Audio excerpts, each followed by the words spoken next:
so that we can start the afternoon session. The afternoon session, as the MC pointed out, is on the regional perspectives on the social and economic issues. So this is actually some level far more important and consequential for peoples of the region beyond the military strategy. It really deals with the real issues of the people. So here again, I think we have a very, very distinguished panel here. So the first speaker would be Dr. Ganeshan Ignaraja. He's an international developmental expert, policy advisor, and researcher. Presently a senior research associate at the Overseas Research Institute in London, a non-resident senior fellow at the Institute of South Asian Studies. So I had a privilege of interacting with him when I was the director, and he's been one of the most celebrated contributors to ISAS's work from outside. Dr. Ganeshan has a DPhil in economics from Oxford University and a BSc from the London School of Economics.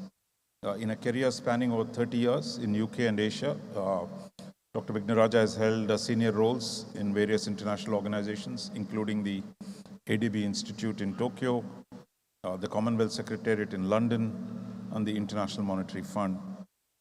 So he was also former executive director of the Lakshman Kadirgamar Institute of International Relations and Strategic Studies in Colombo. So he's published widely, so it's really, we look forward to his economic insights into the region. The second speaker is Dr. Pramod Jaishwal. Jaishwal is the research director at the Nepal Institute of International Cooperation and Engagement, which is really, in a very short period, has emerged as a major think tank in the region and doing very, very impressive work from Kathmandu. He specializes in China and South Asia and has done extensive work in Chinese foreign policy, China's South Asia policy, and China's ambitious Belt and Road initiative. His research also focuses on insurgencies, border management, terrorism, illegal migration, radicalism, and ethnic conflicts. He's been part of the visiting faculty of a number of leading institutions, including the Tribhuvan University in Kathmandu, Pokhara University, the Army Command and Staff College, China Foreign Affairs University, Fudan University, just to mention a few. So I think he brings a very important perspective from Nepal. So welcome to the panel. The third speaker is Dr. Bhagya Senaratne, presently serving as senior lecturer at the Department of Strategic Studies. She was awarded Doctor of Philosophy from the University of Colombo for her thesis on the analysis of Sri Lanka-China bilateral relations from 1994 to 2015. She is currently the faculty public relations coordinator. Senaratne has also experience in the fields of foreign policy, public relations, and communications with the previous commitments in the public and private sectors. So welcome, Dr. Senaratne, for the panel.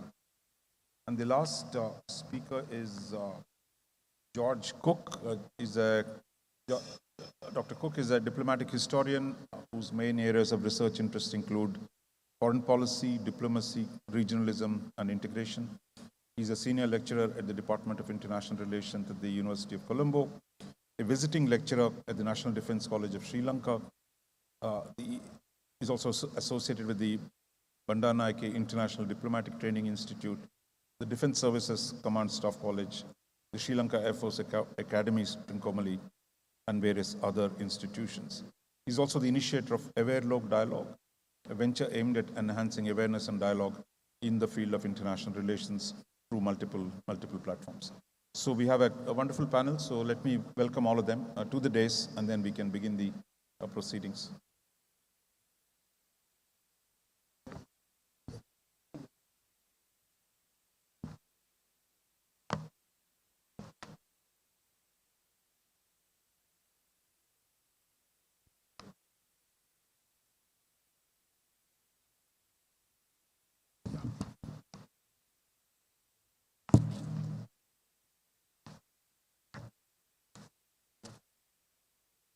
So let's start for this session. I think complements nicely with the morning session on politics and military. Now we're going to talk about regional perspectives on economic and social associates. Dr. Ignaraja. Thank you very much to KDU and the US Embassy for this invite. And I'm really pleased to be here with all of you and for Professor Rajamohan for very kindly moderating this session. I wonder if I can pull up my slide presentation. Can you all pull up the PowerPoint? Oh, great. Excellent. So essentially, you may say, why am I looking at South Asia?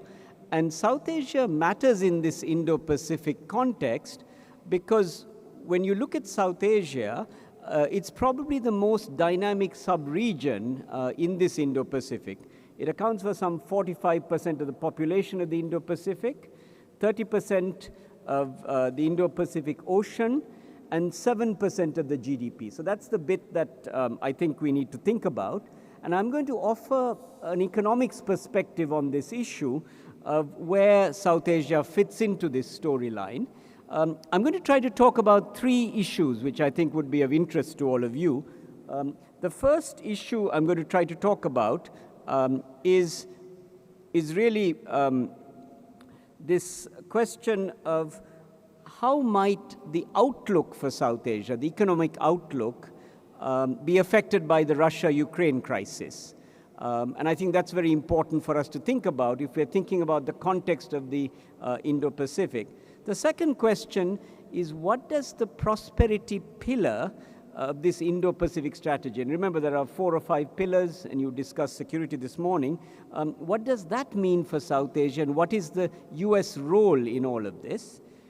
And the third question, which I know this audience is probably most interested in, how should Sri Lanka's economic crisis be resolved, and what is the US role in all of this?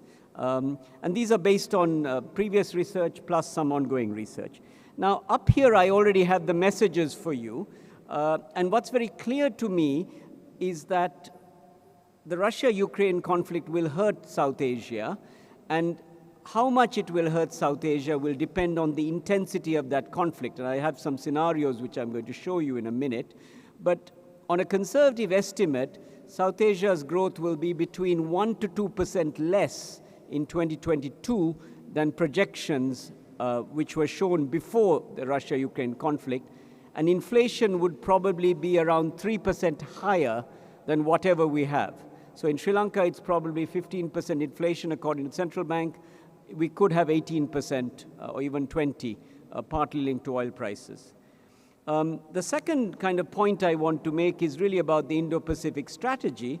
And it's obviously a very comprehensive framework.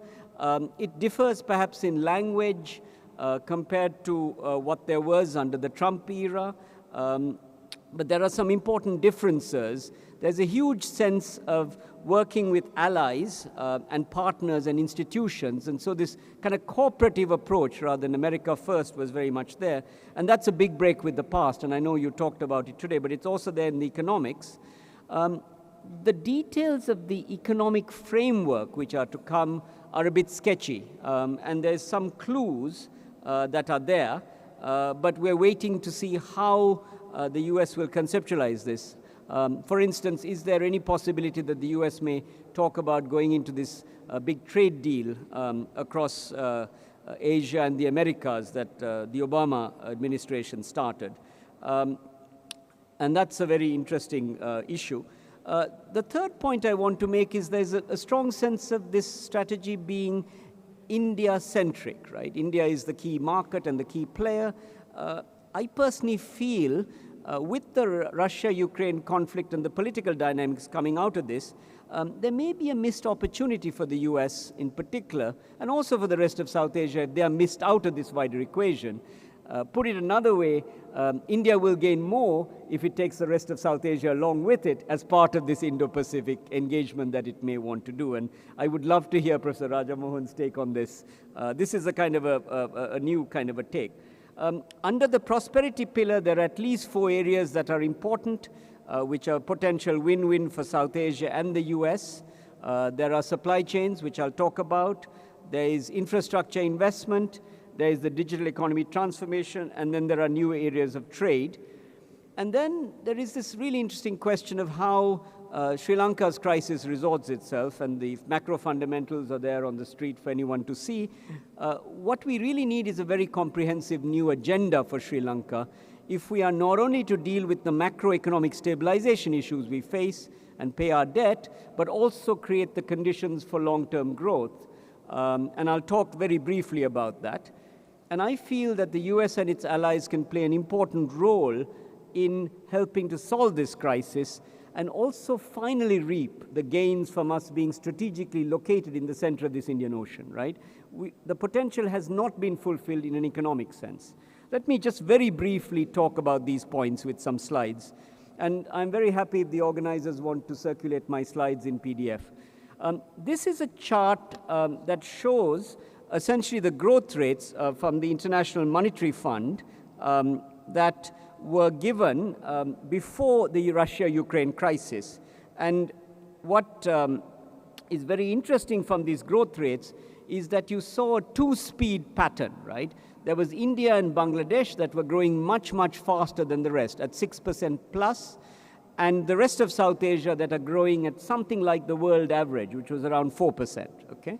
And Sri Lanka is there. The IMF projection was 3%. Last, I think for the 2021 number, Sri Lanka's growth, according to census statistics, was 3.7%. So it's kind of close to that number, right? But as I said, the Russia-Ukraine crisis will probably shave off between 1 to 2% of these figures, at least, okay? Depending on how bad it gets. A full-scale war in Europe would be quite devastating, even for South Asia. And it would add at least 2 to 3% on inflation. I did a paper with Dr. Nandalal Veerasinghe, which ISAS very kindly published a few days ago, which looks at the scenarios for South Asia coming out of the Russia-Ukraine crisis. And we felt that there were at least two ways it will affect us. One is through trade linkages and commodity prices and capital flight, which may be there. And this could lead to lower growth, leading to what they call stagflation, which is basically a recession with high inflation, okay? With high unemployment, low growth or contraction, and high inflation, right? And that has devastating effects. In the best case scenario, which we really hope will occur, it'll be a minimal shock. In the worst case scenario, it will be quite devastating, especially if there's a war in Europe. And it could tip the world economy into a second recession in 3 years. We've had a terrible downturn in the world economy, and those of us in Sri Lanka know about the minus 3.6% contraction. Now, economic management is never going to be easy if you're being hit by these shocks, okay? And it will be difficult, as we are seeing in Sri Lanka. US leadership, I think, is critical, as it was during the global financial crisis, perhaps a bit less so during COVID, except in the very good vaccination rollout. But it's also going to be a bit difficult because we're going into high inflation, right? And the US is going to raise interest rates, which will have another multiple effect on the rest of the world, particularly countries that are having to pay debt in dollars. But coordination for sure is very important, and we're going to have to rely on the US for that. The second brief point is that we had the BIMSTEC summit just a couple of days ago, and that architecture, I think, is critical, but I would argue that it needs to go much further than what was said at the summit, and we have to talk about regional financial and monetary cooperation in BIMSTEC. And the initiative, which we can come back to in the chat, is I think BIMSTEC needs to adopt something called the Chiang Mai Initiative, which you have in the ASEAN plus 3 countries, which is a bilateral swap arrangement where countries in difficulty of debt distress can have a safety net, at least for the short term, providing they also accrue to using multilateral initiatives such as the IMF. So it's a regional safety net that I think is terribly important. Coming to the Indo-Pacific Strategy itself, I wonder if we can hide that chat box. Can we hide the chat box, which is obscuring my slides? There are 4 points I want to briefly make. The first is on the supply chain. Now, the supply chain, as all of you know, is this geographically distributed pattern of production and trade, which is very, very useful. Final assembly is done in one place, and the parts and components and the raw materials come from elsewhere. Now, South Asia is very attractive to supply chain trade because of its strategic location, low labor cost and the growing middle class, but it is a latecomer in this. South Asia is only 3% of global value chains if you measure it in different ways. Much of it is around India, and interregional trade is very limited, 4% of total trade. And India's trade with South Asia is also very limited. Many, many reasons for this, which are on the slide. And I think the US can play a very important role in facilitating the spread of this supply chain, sharing good practices from the US, Mexico, Canada. Supply chain is very interesting. They should also support opening of investment and trade. And then there is this whole issue of the Make in India program, which is Mr. Modi's initiative to industrialize India. And I think if that is well run, can have very good spillovers for the rest of South Asia. The second point, which is actually one of the fundamentals of this US Indo-Pacific strategy, is high quality trade. They talk about this, and by that they mean high labor and environmental standards. Now, when you apply this to South Asia, this high standard liberalization may be a bit beyond us. We don't do very much trade agreements, right? We have 38 trade agreements in various stages in South Asia. India and Pakistan dominated. They're basically trade light agreements. They're kind of very weak. India has not expressed much interest in the comprehensive partnership. It withdrew from the talk some time ago. But maybe things are changing. There's a flurry of trade activity in India.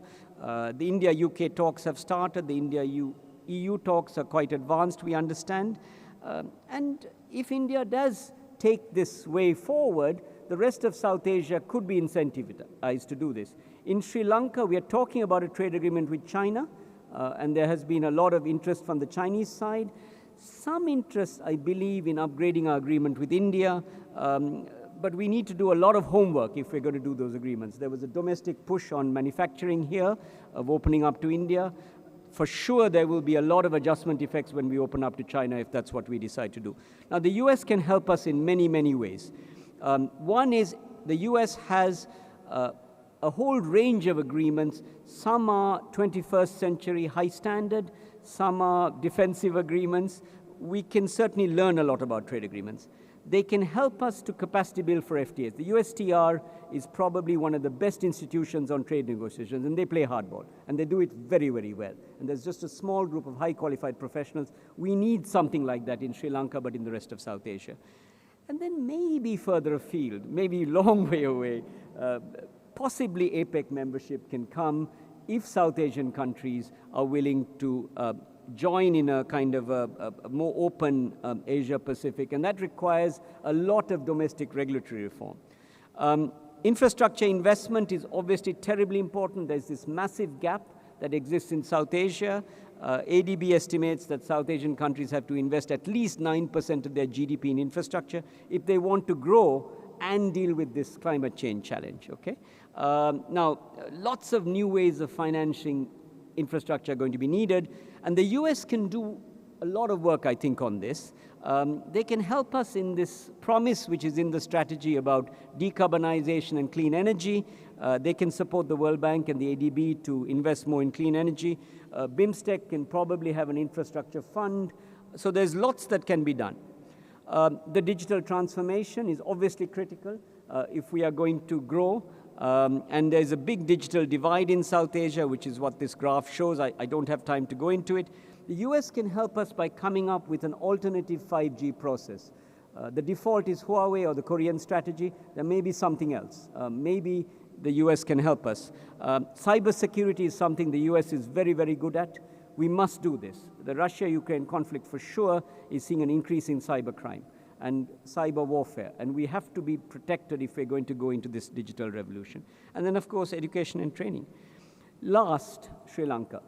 Now, I don't have to tell this audience that we are in a crisis. I think we all know that. There is a lot of debate about the roots of the crisis, and there are two basic causes in the way that I see this. One is we have not managed our macroeconomy very well for many, many years. The second is that we have been hit by a series of external events that have knocked that weak macroeconomy off its feet. And those go to a 30-year conflict, which is a long-running shock that has depressed this economy for many years.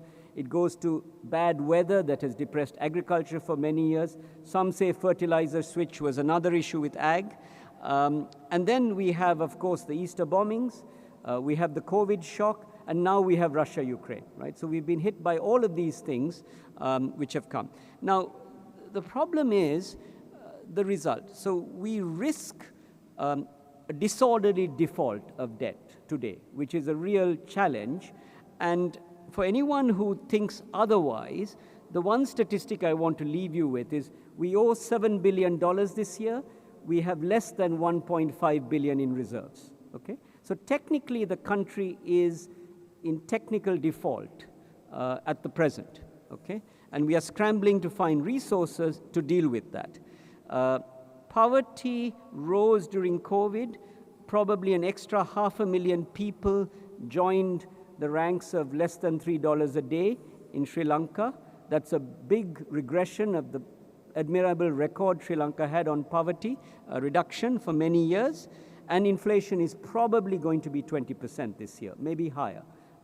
Oil price and food. Now what's the solution? I am not a gloom and doom merchant. I have spent far too long in this game, and I think I have a few years of gray hair. There are three things we need to really do urgently.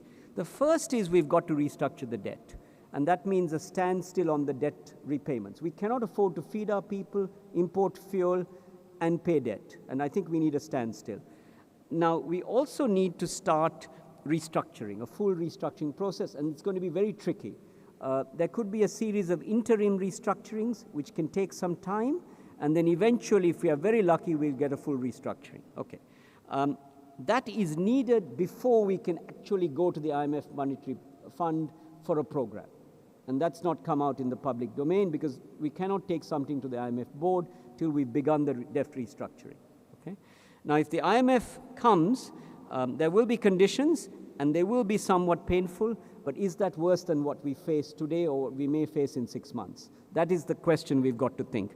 So we need an IMF program, in my view, and we need to have reforms along with that. So we have to think on three legs if we are trying to move forward, and we need to do it all yesterday. And as part of those reforms, we have to ensure a safety net for the poor to at least have a minimum standard of living.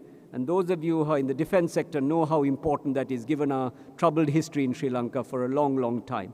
But we also need to deregulate this economy, make it attractive to FDI and SMEs, and we have to green. We have to definitely move towards energy security through renewables. And that is going to be a really difficult ask that will take 10 years of restructuring if we are lucky. Now, the US can help us, I believe, as many can. And there are many areas I have on this slide. I think the US should provide us with humanitarian assistance. And also, there are other important areas.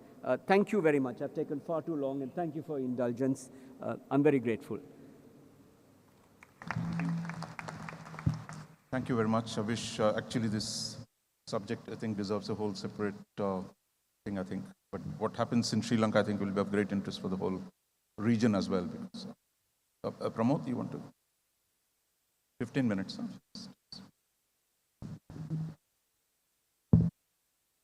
Thank you, moderator. At the outset, I must thank KDU for the invitation to this Indo-Pacific region. It's my first visit in Colombo, so I want to have a wonderful sail through Indo-Pacific. Yes. Thank you. So basically, let me briefly talk about Nepal-US relations. Nepal and US established diplomatic relations in April 1947. Probably it was the first country in South Asia to have diplomatic relations with United States. And US was also the first country to extend economic assistance to Nepal, much before British, though we had diplomatic ties with the British in 1816, almost 100 years ago. And US started supporting Nepal economically even before the formation of USAID. Almost in all sectors: transport, communication, public health, education, family planning to malaria eradication, which was one of the most successful projects, agriculture, forestry, energy, governance, and harnessing of natural resources, and now on disaster mitigation measures, which means that almost every sector was touched by the United States. US has been prioritizing the institutionalization of peace and democracy in the country, a strengthening of democratic institutions, and the protection and promotion of human rights, as it believes that the constitution that is inclusive at the moment, representative and guarantor of basic rights is one of the worth implementing, and that self-governance, democracy, and sovereignty and principle worth protecting. So it's one of the major guarantor in this process. If you look at the recent data that in 2017, before the COVID, US provided 115 million USD, and additional 10.5 million was for disaster readiness. Let me come to socio-economic dimensions. USAID has been supporting key institutions of Nepal, such as Election Commission, the Constituent Assembly election, and the political parties for ensuring democracy, inclusive, and effectiveness. On the national level, the Nepal Transition for Peace Forum, National Minimum Standard for Victim Protection, and the Standard Operating Procedures are some of the important work that has been carried out in the country. With the intention to minimize the influence of northern communist neighbor China, the US policy towards Nepal was to preserve democracy. In later years, US focused on human rights, democratic governance, and free market. The interest and concern of US has significantly grown in Nepal after the promulgation of new constitution in 2015 that crucially changed the identity of Nepal in the international system. Due to recent visit of the US officials, the US officials have been focusing on two major issues. One is the development projects, such as MCC, and Nepal's involvement in key events, such as Summit for Democracy. But there is not much pronunciation of Indo-Pacific Strategy at the moment. Several visits over the years have taken place for the US concerning the Indo-Pacific and MCC. US Assistant Secretary of Defense for Indo-Pacific Security Affairs, Randall Weaver, made a visit to Nepal in December 2019, and he mentioned that the US vision for Indo-Pacific is to make Nepal strong, independent, sovereign, prosperous, and nothing more than that. Similarly, CEO of MCC, Dana Haide, visited Nepal in February 2015, and in 2019, US Assistant Secretary of Defense for Indo-Pacific Affairs Council, Ronald Sever, visited Nepal, and during his visit, he met the Nepalese Defense Minister, where he stated that Nepal was positively considering becoming part of state partnership program under the Indo-Pacific Strategy, which was received lots of criticism in the country. In September 2021, MCC Vice President of Compact Operation, Fatima Sumer, visited Nepal, which was followed by another visit in November 2021 by Assistant Secretary of South and Central Asian Affairs, Donald Lu. We listened to him early in the morning, and Deputy Assistant Secretary of South and Central Asia Affairs, Kelly Kendling. Through the recent ratification of MCC, the grant of $500 million which was provided to Nepal to build robust energy and transport infrastructure in this country has been approved. This has been described as the biggest grant in Nepal's history from a single donor. Finally, after the lots of years of deliberation, protest, and polarized debates, Nepalese Parliament on February 27 approved MCC, which is Nepal. With this, Nepal became the first ever South Asian nation to qualify and also ratify the MCC. Let's look at Nepal-US strategic relation very briefly. Nepal and the US have deep strategic and defense ties. Nepal's participation in peacekeeping operations, defense professionalizations, training, exercises, and counterterrorism are areas where both the nations cooperate and coordinate. In 1965 and 66, during the Cold War, the US had provided $1.8 million military aid. During this time, Nepal enjoyed military equipment that was not even available to Indians. Nepal, being a major contributor to United Nations peace missions, continued to maintain strong ties with the United States through participation in enhanced international peacekeeping capabilities program. As per Randall Sever, former US Assistant Secretary of Defense for Indo-Pacific Affairs, the US has always aspired to create a set of military and defense activities that will promote Nepal's own goal for its modernization that he highlighted during his visit. The US vision for Indo-Pacific region, as per the US government, is that region remain free and open, as characterized by the fundamental principles and qualities such as respect for sovereignty, international law and norms, peaceful dispute resolution, and free, fair, and reciprocal trade. The military defense component of the Indo-Pacific strategy is expected to enable the countries to protect their sovereign interest, as the training under this component will extend to help the militaries to operate under civilian control and international legal environments. Similarly, the commander of US Indo-Pacific Command, Admiral Philip Davidson, visited Nepal and reiterated how Nepal has played a crucial role in, quote unquote, stabilizing the Indo-Pacific region. After 9/11, American interest and engagement with Nepal increased substantially. After 2015, US seems more concerned over growing Chinese economic and military influence in Nepal. Post 9/11, the Secretary of State Colin Powell visited Nepal and expressed US desire to collaborate with Nepal in the global war against terrorism.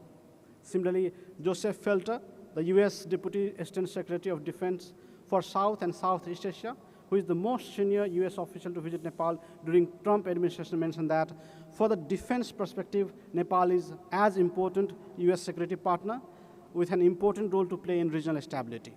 He also has expressed the desire to further deepen military cooperation with the country.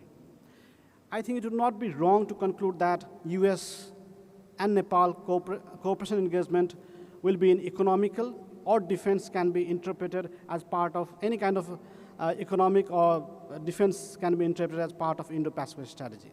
US seeks to expand its defense relationship with Nepal with a special focus on human assistance and disaster response, peacekeeping operations, defense professionalism, ground force capability, and counterterrorism. Now let me come to Indo-Pacific strategy. I think three major shocks that Americans have in the last 3 decades is 9/11.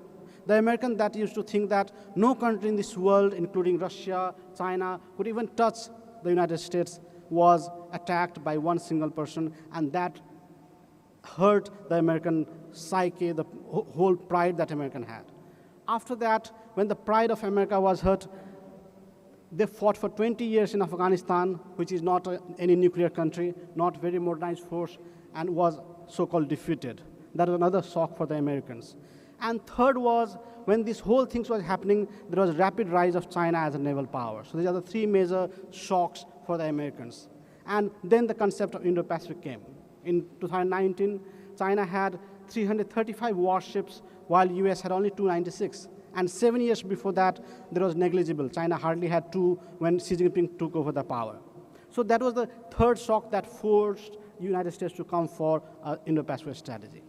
Now, similarly, China's rise and claim on disputed islands in South China Sea and East China Sea, and the concern of other countries also brought other powers together. We can see that Indo-Pacific strategy is emerging in different forms, in the form of Indo-Pacific strategy, Quad, AUK, US, and maybe other might emerge. However, different powers have different understanding based on their interest. While Japanese see whole Indo-Pacific as a purely economic, Indian more economic, less strategic, US and Australia purely strategic, UK strategic, and Europe mostly economic. I think they need to resolve that at the beginning. Similarly, there's a deep relation between Himalayas and the Indo-Pacific. Water and Himalayan have connections. While India aims to challenge China in water, that is in Indo-Pacific region, and hurt China's economic interest, because that is through where Chinese trade and energy supply are protected, China aims to challenge India in the Himalayas and hurt strategic interests. So these are interconnected. The competition of Indo-Pacific in the water will be reflected in the Himalayas. That is where Nepal, Bhutan, Myanmar, and other countries comes. Thus, Southeast Asia is very important in Indo-Pacific strategy because of the interconnections. At the same time, in the morning, Harinda was talking about pivot to Asia, fulcrum to Asia, all those debates are there. In the past, India and China had an understanding not to allow US in South Asia region. Probably, we all know that it was because of Soviet-India relations. They didn't wanted a kind of Cold War or rivalry in the region that could destabilize South Asia. But what has happened at the moment? In the past, it was only Pakistan who had provided some space for United States. Now, while Pakistan has been isolated by the US, India has deepened its ties. Now, in this changing geopolitics of South Asia, what we see is that China is another most important external player. China is most important. South Asia is very important for China as well for its Belt and Road. We all know that one of the major motivators for China's Belt and Road Initiative was that it wanted to develop the southern and western peripheries, Tibet, Kunming, and Xinjiang. And for that, South Asia policy of China is very important. South Asia region is very important. So there is shift of geopolitics of Indo-Pacific and BRI whole come into the region, making this region one of the most important in global politics, not only in Asian politics. With the rise of China, it has created a space around the world. I mean, China has created a space all over South Asia. When you emerge as a power, you create a space. United States is everyone's neighbor. Every country is United States' neighbor. That is how China has emerged as a next-door neighbor of every country.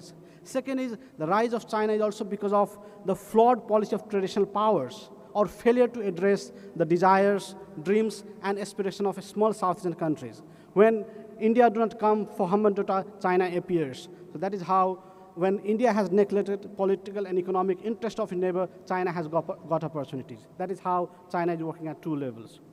If you look at Chinese engagement in South Asia or around the world, they are working at 4 levels. First, Chinese start with trade. Once trade flourishes, they go for investment. And when investment are in huge quantity, they go for protection of that, and for that, they go for defense cooperation for protection of their trade investments. And finally, they go for political advice. Around the world, China has reached on 3rd or 4th. In Nepal, they had gone to the 4th, the last lap. Similarly, countries in the region around the world are engaging with China. And where the confidence to engage with China comes from? I think it comes from China's adversaries. The deepest engagement of China economically is with the United States, Japan, India, Korea, and Australia. And when these adversarial powers have deep economic engagement, small countries like Sri Lanka, Nepal, Bangladesh find it as an opportunity that when rivals can deepen their ties economically, why not use that opportunity? We also know that India has been a dominant power in the region and unilateral in its diplomacy. So rise of China gives smaller nations like Sri Lanka, Nepal, Bhutan, not Bhutan, but Bangladesh, as a power to negotiate. When they are on the negotiating table, it helps them to push India back when there is a need. Similarly, we all know that China is having age of artificial intelligence, which claims to lead the 4th industrial revolution. This has created a huge leverage for China in South Asia. Now, where does Nepal locate in Indo-Pacific? Indo-Pacific strategy has led to the extension of bilateral and multilateral engagement in South Asia. Himalayan countries such as Nepal has been crucial, especially due to its strategic location between 2 Asian economic and military giants, India and China. Similarly, due to its presence in BIMSTEC, it has connected itself to the Indian Ocean. Nepal is no longer a landlocked country when we look at it from a regional perspective. As a current chair of SAARC and a member of BIMSTEC, the US reckons that Nepal can play a crucial role in the Indo-Pacific region. Thus, US want greater role at the Indo-Pacific strategy. As part of the strategy is to increase regional connectivity and where Nepal is important. In the Indo-Pacific strategy report of US Department of State, in which Nepal was added as the US state partnership program in the Indo-Pacific, Nepal and Sri Lanka was given the status of potential partners in the strategy, and the US offered to hold a joint military exercise with Nepal for disaster management and humanitarian assistance. It further stated that US sought to expand its defense relationship with Nepal and focus on human assistance and disaster response, peace operations, defense professionalization, ground force capacity, and counterterrorism. The priorities of Nepal, led by the US in recent years, can be witnessed through its renewal of various aid programs and extension of 500 million MCC grant. Nepal was the first country in South Asia to qualify for the compact after it met 16 out of 20 policy indicators. And according to Nepali expert, one of the major reasons for MCC getting caught into controversy was due to Chinese concerns. After the statement of David Range, a US State Department official during his visit to Nepal in May 2019, where he stated that MCC was a crucial part of Indo-Pacific strategy. IPS is going to give a smaller nations power to negotiate on the table with China as well, with more options, decreasing its reliance on China, and making India another power serious in the region. This is one of the books that we had work on Indo-Pacific. I would like to conclude that US want to incorporate New Delhi in the region-wide security architecture, as US desire India to play a greater role as net security provider. Through Indo-Pacific, the US aims to maintain its strategic primacy in the Indo-Pacific region and promote liberal economic order while preventing China from establishing new sphere of influence. Himalayan states have poor physical infrastructure. During the Cold War, the US was one of the major partners in supporting the development of physical infrastructure, but it lost its focus after the end of Cold War. This is where China grabbed the opportunity and expanded its strategic assets. After the ratification of MCC, ties between US and Nepal seems to grow in coming future. Physical infrastructure and regional connectivity will be in focus in days to come. MCC is in this direction as they are focusing on transmission line and roads. One area where Indo-Pacific strategy can focus in Nepal is clean energy. Nepal has huge hydropower potential, more than 43,000 megawatt, and India and Bangladesh can be potential partner, potential market. As the year 2022 marks 75th anniversary of Nepal-US diplomatic ties, several engagement in political, economic, as well as social front can be expected. Small states at the same time do not want to be caught into geopolitical rivalry. Thus, it prefers economic investment over strategic. I think these small states should go for BRI, should not go for BRI versus Indo-Pacific, but should go for BRI and Indo-Pacific. If you go to Nepal and travel through East-West Highway, it's Nepal's longest highway. It was constructed during Cold War.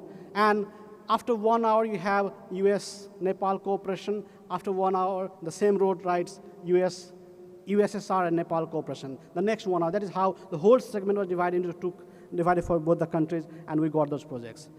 While Prime Minister Deva will be kicking start his first official external visit from India tomorrow, after holding the Prime Minister's position, he is also said to have received an invitation for visit Washington.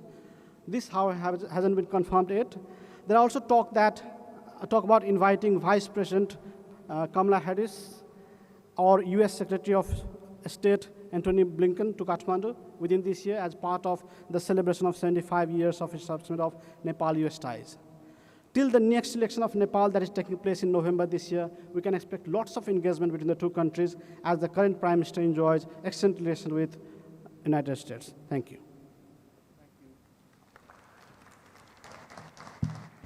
Thank you. Yeah. Dr. Senaratne, yeah. She's going to talk about the Quad 1, 2, 3, 6.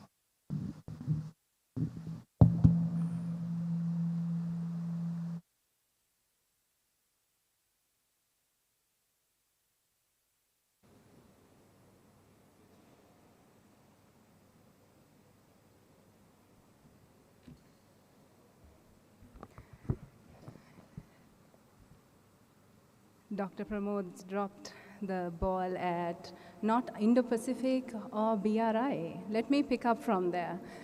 Vice Chancellor KDU, commandants of the various military institutions, distinguished ladies and gentlemen present here and virtually joining us, and I cannot forget my dear students seated at the back. Good afternoon to you all. So this afternoon, I'll be talking to you about the Indo-Pacific dilemma and talking about Quad 2.0, Quad Plus, and Quad 3.0. Now, my colleagues at the Department of Strategic Studies have been joking, saying this is quite a mouthful, tackling a lot of topics.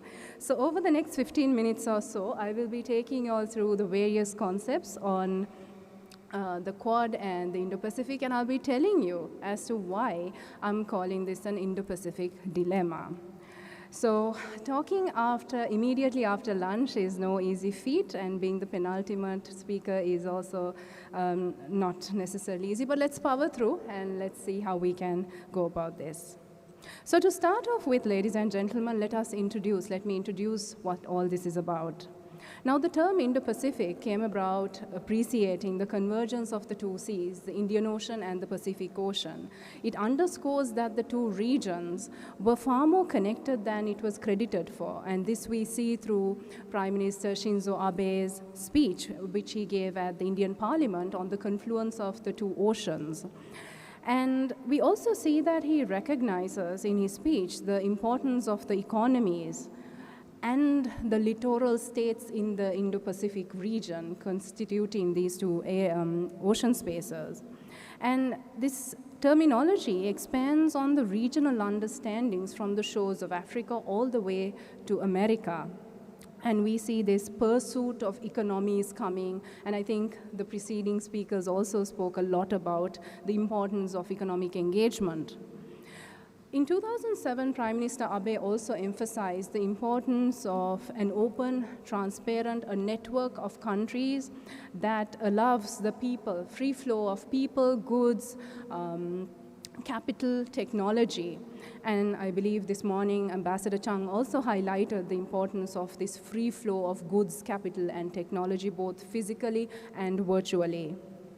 So this brings me to this question, both during my presentation and in the paper that I'll be developing thereafter. I'm looking at the question as to why the concept of the Indo-Pacific region that was introduced to expand and foster inclusivity has shifted away from this initial objective, and how states can correct this Indo-Pacific dilemma of insecurity and exclusion.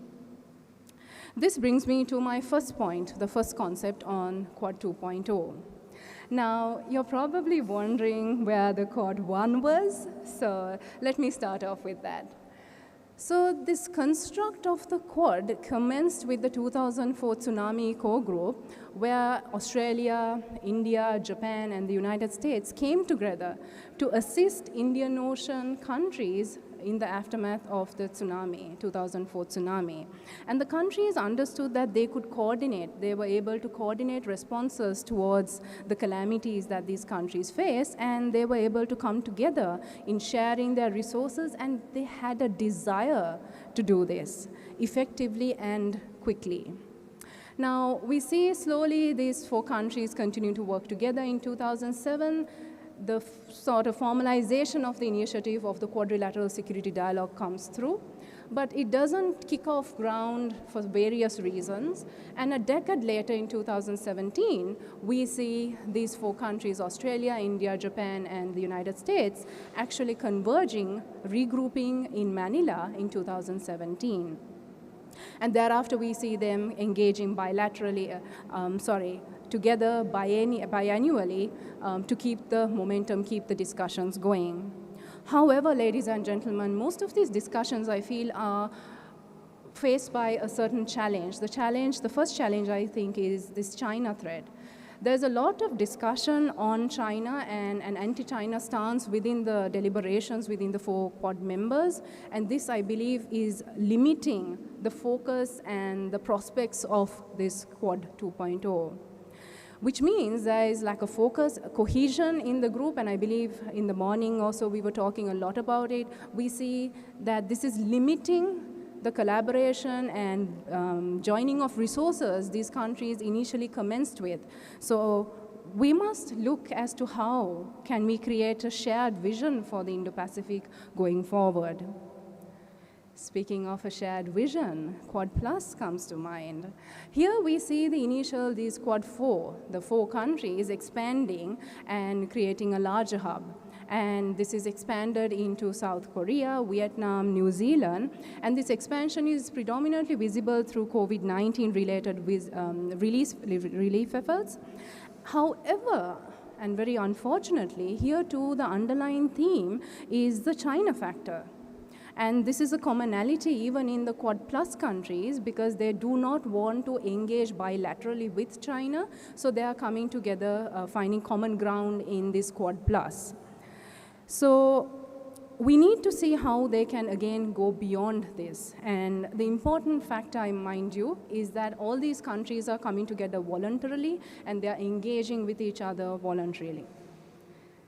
Now things get a little more dicey. The current members of the Quad also have existing partnerships with other states, and they have trilateral agreements and exercises with other countries, as you can see. We also see the expansion of the AUKUS, we also see Raisina dialogue taking place, and the expansion that also comes through the inclusion of countries like France and again, voluntarily. But my question is, what if countries are no longer joining these groupings voluntarily? What if they are pressured into joining? What will be the fate of countries then? And I think Dr. Jaiswal was just talking about the smaller countries in our region. What will happen to Sri Lanka, Bangladesh, Nepal, etc., if we are forced to join, influenced, let's say, if we are influenced to join, what will be our take then? How would our countries withstand this pressure?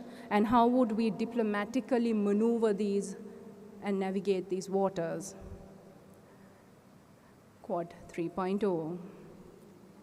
This idea of a Quad 3.0, where China is included, was floated last year. And Sankar also talks about, and I quote, "For the sake of the world, a Quad with China is preferable to a Quad against China." So including China into the discussion would be in the benefit, the larger benefit of all our countries. Now, earlier this year in February, the US State Department launched the Indo-Pacific Circle, of which I have a privilege of being a member. And at the opening ceremony, Professor Mohan, who was who addressed the gathering, indicated that it was important to create an inclusive international system, especially by including China into the discourse on the Indo-Pacific. Now, I wish to elaborate on this point because including China is very important, and not just China. Other regional powers like Indonesia also come to mind. Now, ladies and gentlemen, we have to remember China is propelling economic growth and taking economies forward. And by 2050, Asian economies are slated to drive the world economy. We cannot forget these facts, these statistics that are there. So including countries like China and other regional countries are important for the growth and the stability of the Indo-Pacific, which, if I may, was one of the first initial objectives of the Indo-Pacific whole terminology. So we need to understand what are the other prospects. Identify mechanisms that would propel inclusivity is important. And this is the only way, including states, is the only way for better diplomatic engagement and communication. And thereby including China into the narrative expands this opportunity. And alienating China is not going to do us any good. And this will only amplify the aggression that we see. And if I may quote Professor Mohan, who is with us, in the pursuit of its growing regional interests, China is no longer reluctant to intervene. So focusing on soft security issues would be the way forward in creating an inclusive environment. And I believe this would also help us move away from this Indo-Pacific dilemma and these limited mentalities. Now, I mentioned I'm talking a little bit about the policy implications because, as our Vice Chancellor mentioned this morning, we have to bridge the academic and the policy gap. So what are the policy implications of this? Now, Quad has a limited insight on how it can work as a collection, as a collective, to further the interests and the needs of the states involved. The grouping is currently very much focused on its anti-China position rather than focusing on other productive ways it can engage with one another. So focusing on non-China related issues, as we were talking all this time on maybe economy, technology, environment, whatever it may be, global health, these would be important and crucial in driving this narrative forward, and it would be the pragmatic and futuristic move for us. We also see we cannot address existing issues by adding fuel to the fire. And economic security, mind you, should be prioritized over military alliances. So we must strive to de-escalate tensions. And when we talk of economic security, one thing that a statement comes to mind. One of our former prime ministers, General Sir John Kothalaula, who's also the benefactor of the university I'm with, indicated that defense against communism should primarily be an economic defense, not military. And this is important for us as we do talk about economic potential engagement. So this grouping, the Quads, are creating a dangerous precedence in continuing to engage and isolate and exclude countries. So we must create mechanisms to include countries rather than antagonizing either China or any other country for that matter, and amplifying the tensions that are already taught in the region. So I ask of you, will this really bring countries the results we seek by antagonizing and excluding countries? In sum, ladies and gentlemen, collaborating on areas such as global health, economy, technology, climate would be in the best interests of the prosperity and the stability of the Indo-Pacific region we are in. It also means countries like China, Indonesia, all of our regional countries are able to collaborate with one another because it will bring countries to the table, not exclude it. And this is important. Therefore, would Quad 3.0 be our future? The September 21 joint statement by the Quad leaders highlighted that the group is inclusive. So why not strive to create this inclusivity? Bringing China into the narrative rather than excluding it would be pragmatic and would be definite way forward to ensure that this Indo-Pacific is safe and secure, and this would obviously be in the best interests of all our countries. We must also remember that the Indo-Pacific is a very, very large area. We are talking of interests of countries, of littoral states, from the east coast of Africa all the way to the west coast of America. So the issues we are talking about should be relevant, but specific to all these countries in the region, not just about one or two issues that are relevant to a few countries. And this would definitely ease tensions and ensure the longevity of the grouping and of this specific minilateral grouping we call the Indo-Pacific and the Quad. Thank you, ladies and gentlemen. It's a definite privilege to be one of the only two female speakers at today's seminar. These are my contact details, should you want to get in touch with me. Thank you. Thanks. It's a good reminder. So to have more women on panels. So just all of us who do conferencing should not forget that. The Ambassador Chung also mentioned in the morning, we need to draw in both young people and more women into the conversation. Dr. Cook, the floor is yours.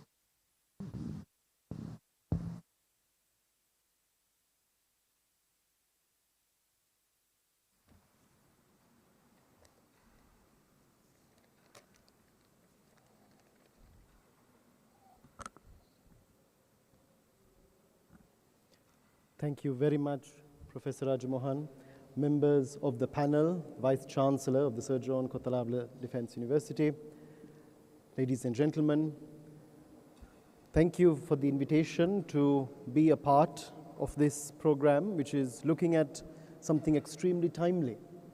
It's also good to have an opportunity to focus on an area that we're supposed to be focusing on rather than getting through the mundane details of each day, given what it has become on a daily basis. I've been asked to speak about diplomatic prospects, looking at USA-Sri Lanka relations. When we focus on these two countries, when we look at the journey from the time of the establishment of diplomatic relations, or we even go beyond that, we undoubtedly see a very different kind of relationship in terms of size, in terms of power, in terms of history. There's so much if we want to find differences between these two countries. I want to take you through and look at some of the binders and also talk about some of the prospects for the future. But before I go into the future, it's very important for us to understand where we have been, what the journey has been thus far.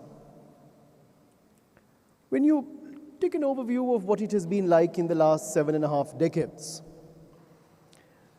from various ups and downs that we have had in the bilateral relationship, and we've got to be able to address them. Whether we go back to 1952 and the very famous Rubber Ice Pact, the very next year, the US Vice President was in Ceylon. There was concern was Ceylon slipping towards a certain ideology, slipping into a certain camp. To date, we have not had an equally senior or more senior American official visiting this country. We have had former American presidents visiting Sri Lanka, but never a vice president or president thereafter. If we go to the very next year, Sir John himself was invited to Washington to meet with President Eisenhower. It wasn't a state visit, but the visit did take place in terms of promoting bilateral connectivity. Around that time, we saw a disturbance in the relationship to some extent, where whilst NATO had been created for the North Atlantic region, the whole idea of a Southeast Asia Treaty Organization was being mooted. Via the British, an offer had even come to Sir John, offering him the position of First Secretary General of SEATO, as it was termed at the time. However, owing to varied forms of pressure, Ceylon did not take up that position. Sir John didn't take up the position, and Ceylon did not join the grouping either. However, it was formed and did continue in existence for a short time. Whether it was Mr. Bandaranaike's interactions with the United States of America, very often a prime minister, a leader of this country who is seen to have taken the country on a very different course when it comes to foreign policy, in terms of establishing diplomatic ties with the USSR, with the People's Republic of China during his tenure. But he was also someone who had interactions with President Eisenhower at one point. And very interestingly, if you go into the statistics, if you look at aid and assistance coming towards Ceylon, there was more coming from the United States than there was from the USSR. Now, this is something quite significant when we study that period or try to reflect upon that period. Whatever some of the other decisions may have been, whether it was the nationalizing of the oil companies, the British and American oil companies in the early 1960s, this was not something that went down very well in the bilateral relationship, but has to be addressed. The subsequent government of Dudley Senanayake goes on to pay a hefty amount of compensation to these American companies. Whether it is some kind of moral high ground that Ceylon held at the point where when nuclear testing was taking place, Sirimao Bandaranaike was writing to President Kennedy. When the rubber prices were being fixed in the world, she was writing to President Kennedy. When Buddhists were being persecuted in South Vietnam, she was writing to President Kennedy. The two of them never met, but they kept up very close correspondence. President Kennedy did not look at Ceylon as some island far, far away in the Indian Ocean, which we've got nothing to do with, and we can easily ignore a letter from their leader. He took measures, he took steps. He might have disagreed with her on the nuclear issue, but he said we're both concerned about it, and that is important. When it came to rubber, he took measures to try to address the situation. When it came to some years later, and Mrs. Bandaranaike returns to power in the 1970s, you see overtures with the Nixon administration. When there was the uprising that took place in the early half of that decade, the Americans came to the support of Ceylon. There was support, despite the past. When you come to the 80s, you see a very strong bond of friendship between the two countries. The pendulum is swinging to an extent, quite far we might argue, in terms of the relationship between Sri Lanka and the United States. So much so that this is angering our immediate neighbor, India. There are other ramifications in the region. There are various changes that are taking place in this part of the world. The Soviet Union is in Afghanistan. American policy towards Pakistan has changed overnight. There is a new formation that is taking place. There is a terrorist group that is now very much around. So many developments surrounding this particular period. And I'll come back to this visit that took place in 1984. If we come to more contemporary times, if we look at the time of the ceasefire, on one hand, when America was going to war and commencing the war on terror, America was a co-sponsor of the peace process right here in Sri Lanka. We were taking two very different paths in addressing issues of terror. But still, Sri Lanka received immense support at that stage when America was a co-chair. We saw further developments. During the time of President Kumaratunga, we saw MCC assistance coming towards Sri Lanka, assistance which had been sought and received. More recently, assistance had been sought and was turned down for various reasons. We go to a term not too far away. In the last administration, the US Secretary of State was in Colombo within months of that government coming into power. Huge pat on the back. What happened thereafter? Where was the investment? Where were the investors? Where was the intensification of the trade? Some questions that we need to ponder upon. But this is where we can deduce that no doubt it has been a rocky road in terms of ups and downs that we've experienced between our two countries. But we remain ever hopeful. We focus on the future. Whatever it might have been, there is much potential for the future. When we talk about the relevance of where we are today and the potential of what we can achieve in the future, the Indo-Pacific to which we belong, Professor Raja Mohan mentioned that Sri Lanka is not only at the center of the Indian Ocean, it is the heart of the Indian Ocean. We're looking at the bigger picture of the Indo-Pacific. We might not be the most important cog in the wheel, but we are a cog in the wheel. Have we realized that? Admiral Mahan was talking about this at the end of the 1800s into the early 1900s. He was talking about the future and the destiny of the world being decided in this part of the world. He had realized it a long time before. We, as nationals of this country, had probably realized it. Colonizers came to this country for a reason. It wasn't by accident. And that is where they saw potential in this island. Ambassador Chung, in the morning today, referred to prosperity in the Indo-Pacific. All countries talk about prosperity. We want prosperity, we want prosperous nations. We want to see countries doing better. And when they don't, we have an issue with it. When they don't, that's when we have a problem with it. But what are some of the areas that are holding us back? And what are some of the areas in which we can look to further collaborate? This is where, when we talk about investments coming into the country, when we talk about technology, when we talk about expertise, there are huge divides in the world. There are huge divides. There are divides taking place very rapidly, while some are surging much faster into the future. Others are stalling, faltering. This must not happen.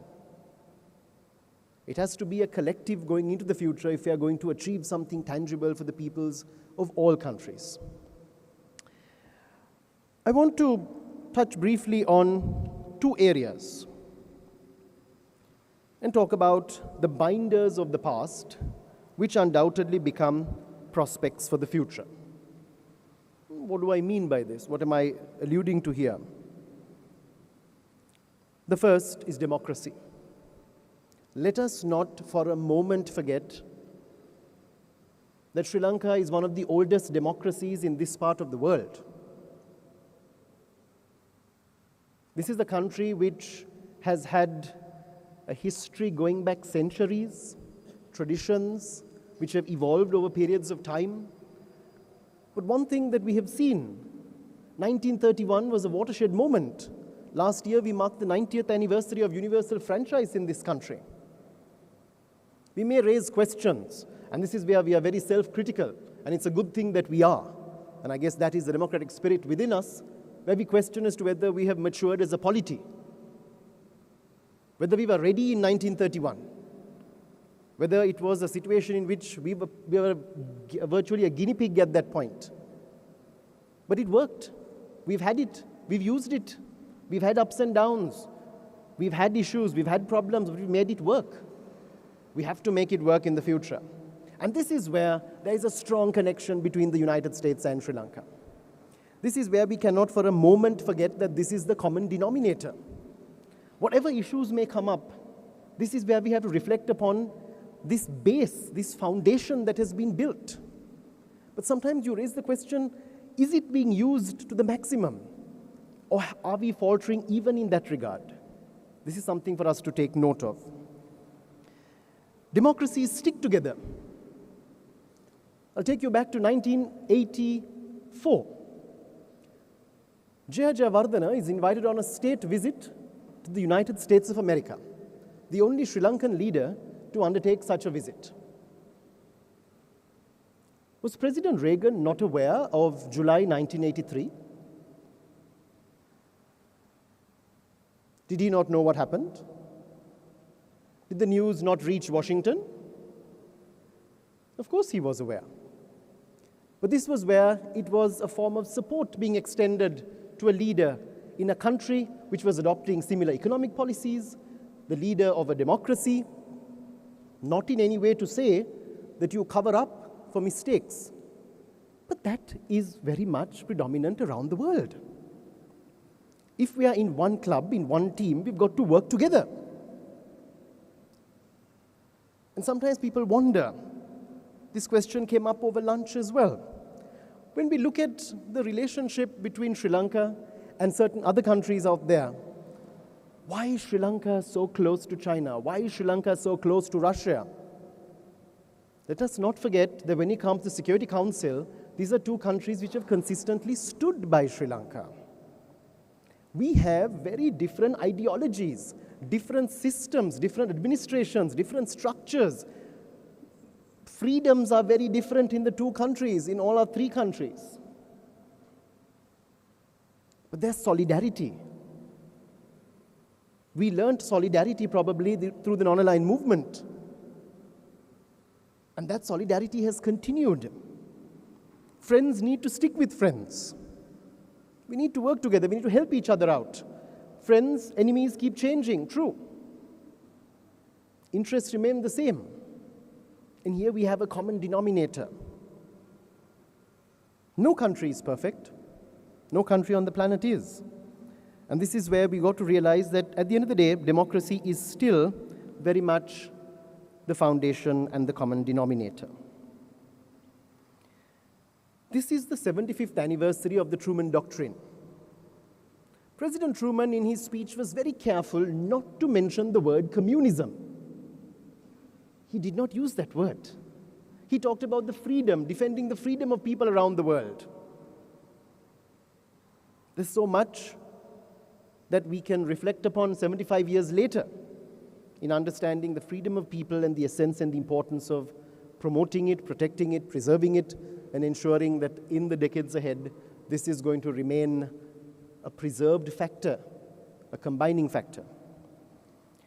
I want to take you next to the other binder of the past, and that's a prospect for the future. And this is in the arena of trade. Many are quite stunned when you tell them that our largest amount of exports go to the United States of America. Because the relationship, the way it is played out in the diplomatic political arena, does not appear to have the hallmarks of a very strong trade relationship. We're turning the tables completely over when it comes to what a relationship should be like. We are actually charting a very different course at that point. But this is where America, the European Union as well, are two areas, an area and a country that are working very closely with Sri Lanka in terms of buying our exports. The relationship should be very different. It has to be drastically changed. We return to democracy once again.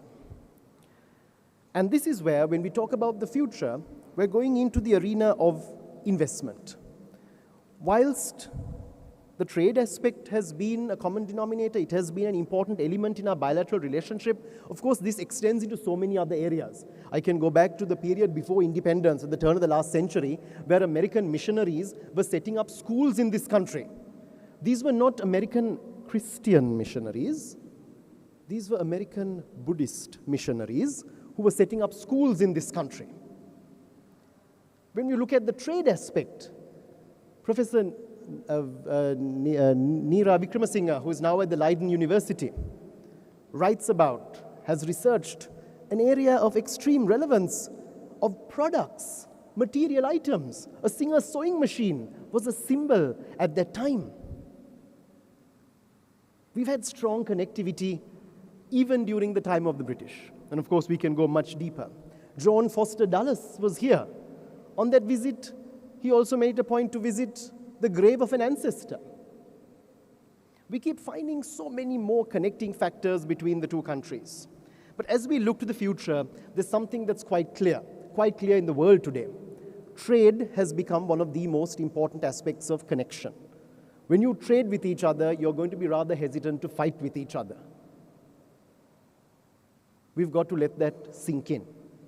If we are reliant on a partner, and the partner is to some extent reliant on us, we've got to make sure that the relationship is strengthened that much more. It cannot be weakened. It will be great to have trade connectivity, commercial connectivity, educational connectivity. The Fulbright Commission has been mentioned. There's so many areas. The ambassador mentioned archaeology this morning, the preservation, the efforts that are being taken. But something that we need to see happening is political connectivity, much deeper diplomatic connectivity. This has got to happen between our two countries. It's a natural course of action. It's not something unnatural that is being proposed here.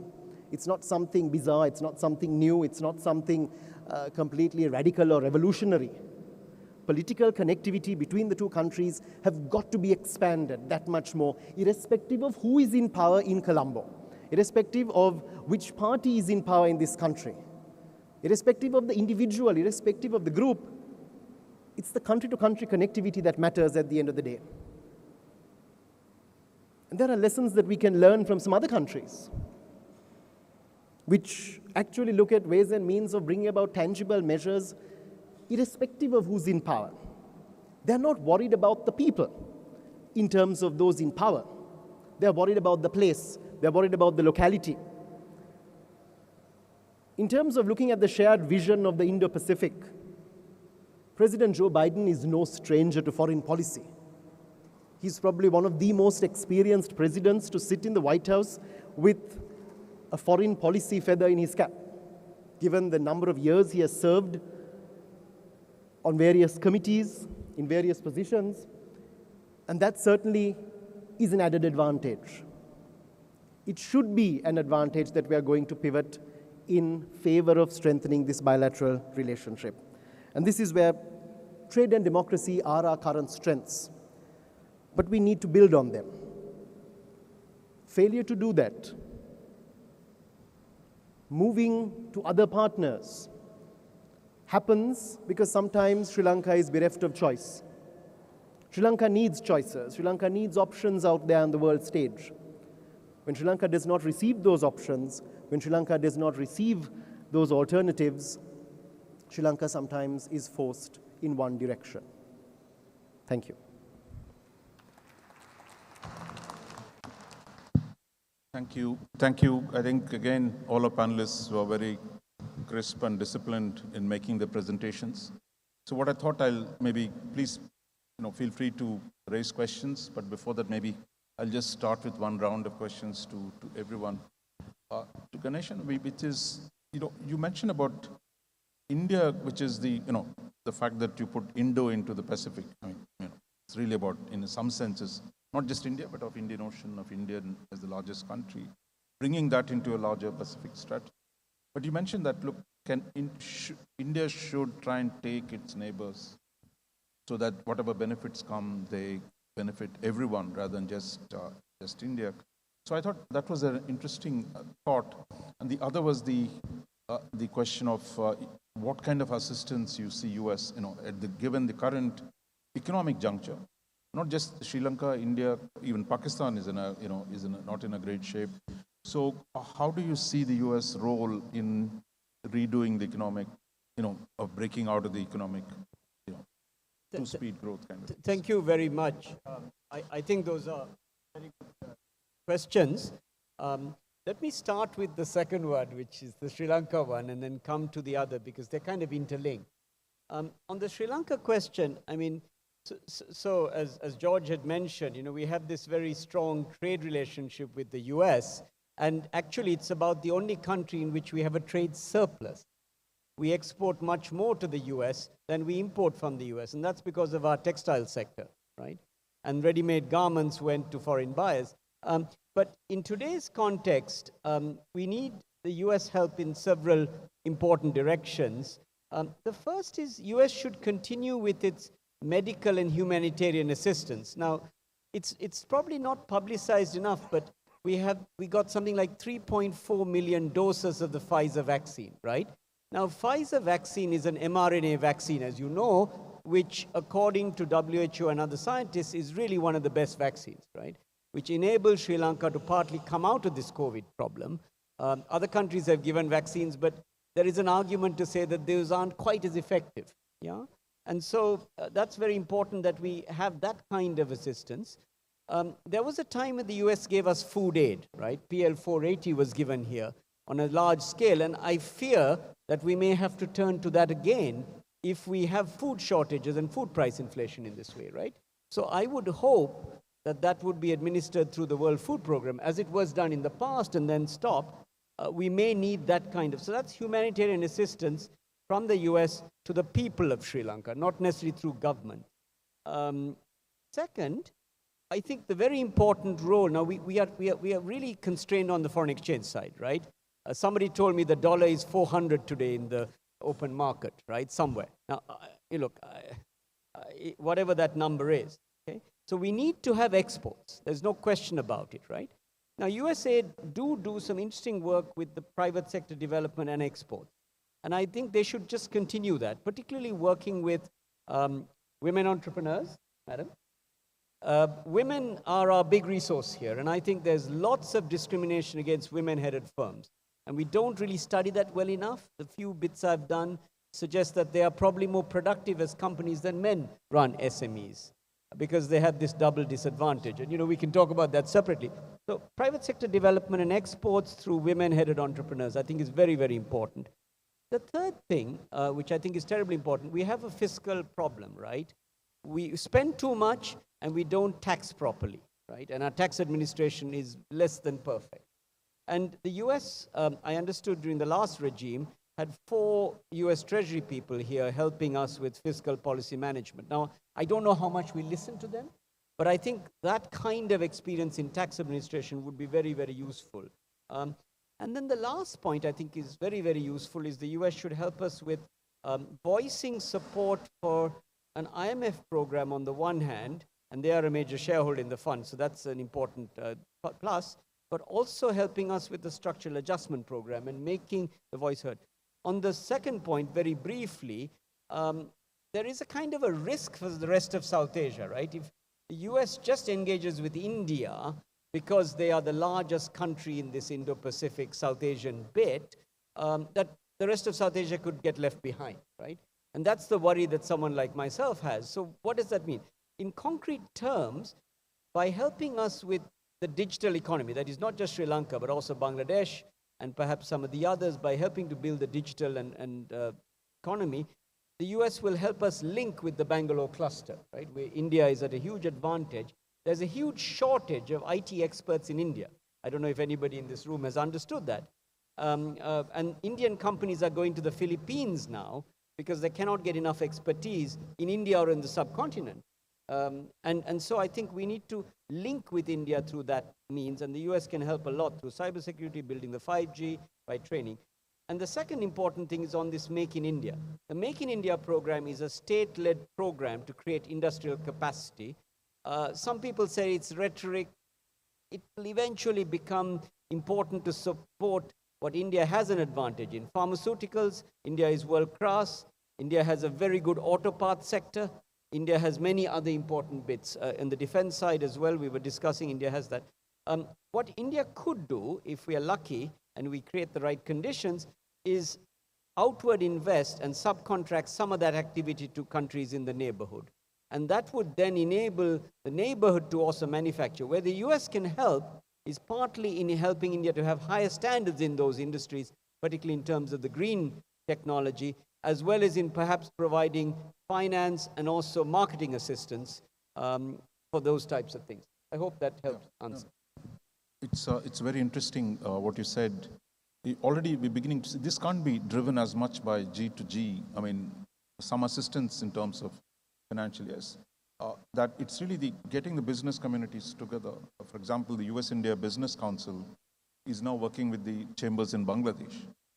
That is, you build on the synergies that actually exist. So something similar, perhaps, US Chamber of Commerce in Sri Lanka, working with the US-India Business Council in Washington. I think you begin to create, new networks that could play that out. Pramod, I mean, you mentioned one fascinating aspect of the link between the Himalayas and the Indo-Pacific, that seemingly distant Himalayas actually, and the relationship between the two. Can you expand on that a bit in terms of it's not just having access or being membership of the BIMSTEC, but really how do the Himalayan countries, because some of the Indo-Pacific agenda is on resilience, on climate change, all these issues which you touch upon. So is there a way you can think of how the Indo-Pacific strategies can work for that? Second question I had for you was, there is a US-China tension. You can, we all, whether how we deal with it will vary. But one of the issues is about Tibet. And Nepal sits right on Tibet. And historically, I mean, Chinese concerns about what happens with Tibetans in Nepal and India. So how do you see that issue playing out between China, US, and Nepal on the Tibet issue and its ramifications in the region? Let me talk about the link between Himalayas and the mountain, ocean. Speak close into the mouth. Hello? Yes. The link between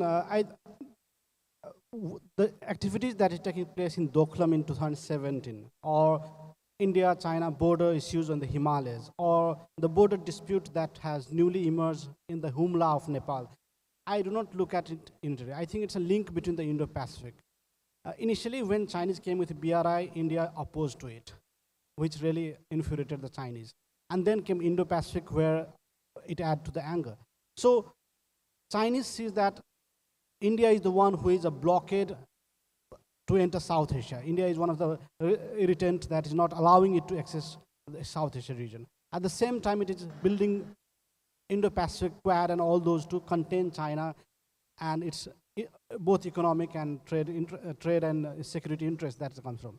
So finally, I see that all these activities that is taking place in the Himalayas is in reaction to India's reaction on BRI or Indo-Pacific connections. So I think if Indo-Pacific grows, the tension in the Himalayas will continue to grow. That is one that I look at. Second is that now it has opportunity for Himalaya. While there is problems, at the same time there are opportunities. There is one area where we are trying to seek Indo-Pacific support is climate change or climate security. On climate issues, we are only talking about drowning countries. We are talking about drowning islands. But how do islands drown?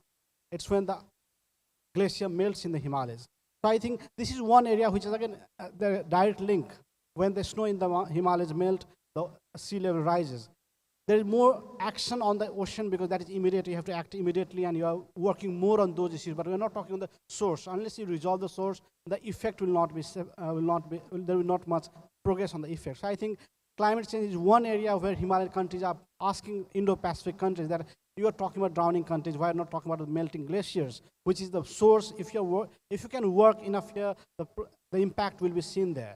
Second, as I said, that on the security and economic front, when China feel that their interests are being challenged in the Indo-Pacific by India and the partners, they try to hurt immediately India on the strategic front, which can hurt India immediately, like the activity they're taking on the Himalayas. So I think there is a link between these two. So when we say that Nepal is landlocked, but again, we have access to Indian Ocean through BIMSTEC. We are connected to Indian Ocean through the regional organization. But at the same time, whether we are connected or not, the effect of Indo-Pacific strategy and all will be on Himalayas. Whether we are part of it or not, will be the recipient of all those tensions. That is what I am talking about.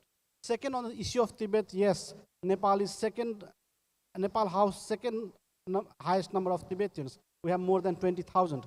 At the same time, Nepal provides easy access for Tibetans to flee because China-India border and China-Pakistan, other borders are very difficult. It's highly militarized. But Nepal-China border is very open in one sense, and Nepalese can go to other parts within certain territories. So that is one. Second is that in the past, I was talking that in 1965 to 66, US provided $1.8 million for military assistance. And that was also the time when US provided arms to Khampa rebellion to fight against the Tibetans. So in the past, America has supported Tibetan activities in Nepal. Similarly, when you look at Nepal-China relations, the relation between Nepal and China has intensified after 2008. That was a time where the West wanted to humiliate Beijing on the eve of Olympics on the issues of human rights and Tibetan issues. So there are lots of protests in Nepal, and Chinese got concerned because it's just next door. It's next to Tibet. Some of the Tibetans went on climb Mount Everest and they put the flag of Tibet. So those issues got into Chinese radar. So now there was a 2015 earthquake where the PLA came for a rescue operation and they found enough number of Indians and other militaries on the Nepal airport, which was not controlled by anyone because Nepal didn't know how to manage that. And Chinese got bored for 3 days and then finally started moving in different parts of the country. That was the first time Chinese physically landed on Kathmandu airport. And that was also the time where there was crash of Chinese chopper very near, American chopper very near to the Nepal-China border. So what happens, since then, Nepal has been in the eyes of PLA. It's very alert. And then MCC came, a statement on MCC that is part of Indo-Pacific, all those has focused China like more from a military perspective now. So initially they used to feel that, oh, we are more protected. As long as we protect our border with Nepal, we don't have to worry. But all these activities that is taking place in Nepal has really concerned Chinese, and I think that's why after the endorsement of MCC, Wang immediately visited Nepal. The Chinese are not concerned about MCC, to be very frank. They know it's an economic project. But what they're concerned about is post-MCC. What are next to come? What are the other surprises that Nepal can give? So that is very worrisome for Chinese, and I think they will act looking on all those indicators. I think the rivalry between India, US and China will emerge in Nepal. I don't know how will India react. We are yet to see on that. Yeah, Dr. Senaratne, I mean, you mentioned Quad 2.0 and 3.0. I'm asking you a hypothetical question. I mean, just you can speculate. Say if Quad comes to Sri Lanka, I mean, not as membership, but look, let's do some joint activities.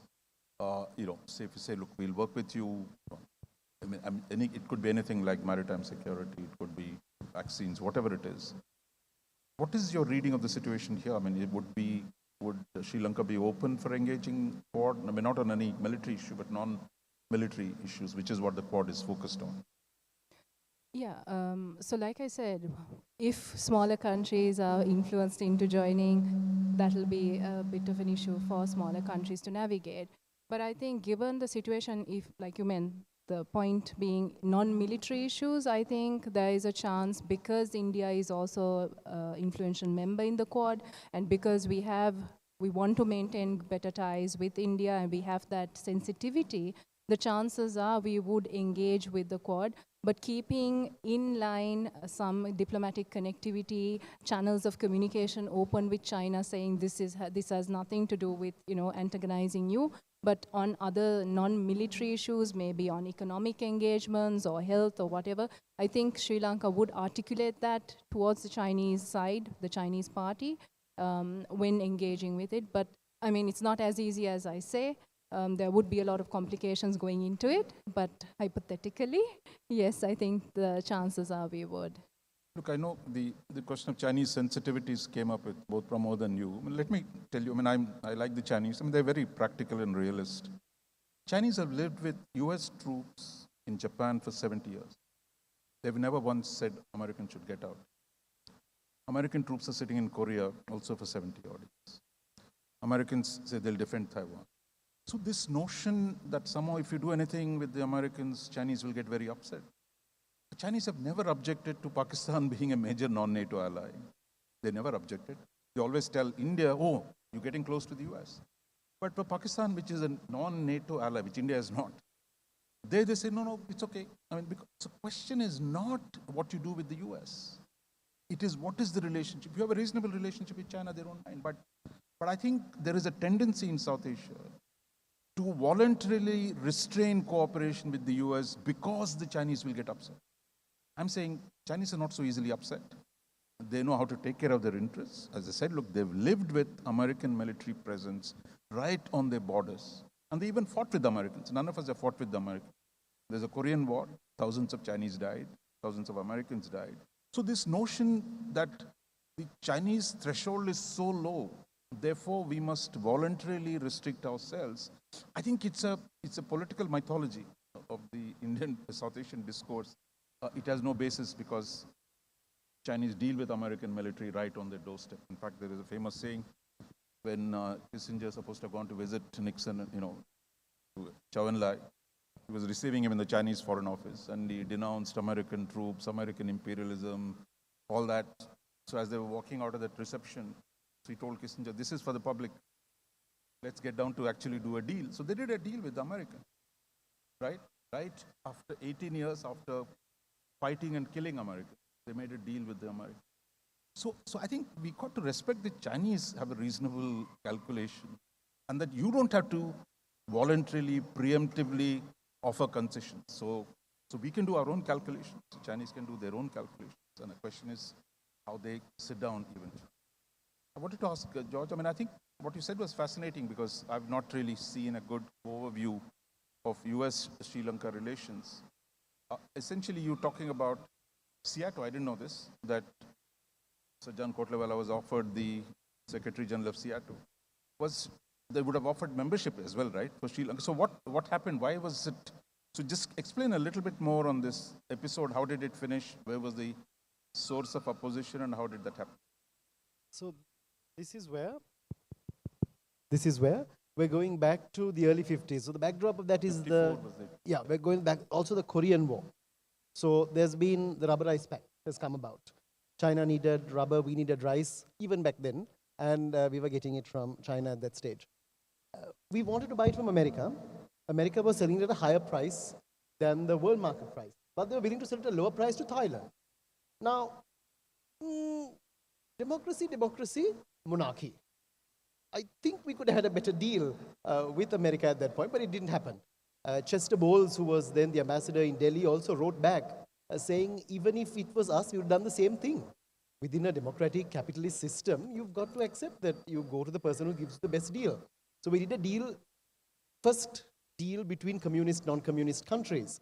Now, with all of that taking place, obviously from an American point of view, there was concern, was this island slipping?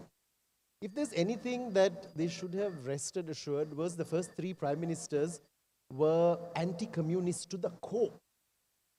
I don't want to talk about what they were pro, but they were anti-communist to the core. Sir John had a knighthood. He was not sympathetic towards the Chinese or the Russians or anyone. But when all of this was transpiring, NATO was emanating from within the region. That was coming from within the North Atlantic region. But one thing that we realized is when you try to impose a grouping from outside, it doesn't always work unless everybody within is going to be on board. Nehru was not. Nehru did not want to join SEATO. Nehru felt that this was going to be some kind of alliance that might take on a very different but Pakistan joined. So Pakistan joined. So it was natural. So why did Sri Lanka, what was the domestic politics that led domestically, within the country, there was much resistance from the left. The left was not happy about it at all. And the left constituted a major part of they were the opposition at the time. And there was huge opposition to the stance saying, no, we must not join. And Sir John gave in to that. And he agreed with that. SEATO doesn't last too long. I mean, SEATO was there till the 80s or so. 79. They go to the Philippines, the headquarters were in Manila, and then it continued, but not for too long. So there is no fundamental inhibition. I'm saying that if the domestic conditions change, there could be a better security relationship between US and Sri Lanka. That's where, Professor, we need much more engagement at all levels. I mean, that people-to-people contact is one of the most important things there because the impression on the ground, that's what people need to know. That's what people need to see. When they see that, when they feel that, there's a certain degree of confidence that is developing in the relationship. That's strengthened. That's on a firm foundation at that point. Okay, the floor is open. So please, anyone at the back, any of the younger.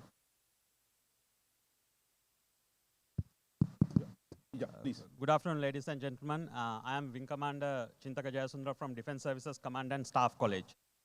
with this social and economical implications and this Indo-Pacific strategy behind, what will be the future of the regional organizations or the dialogues we had, especially considering about the SAARC and the FTAs we had and we are going to have, especially with the China? Thank you. Anyone else? Yeah, please.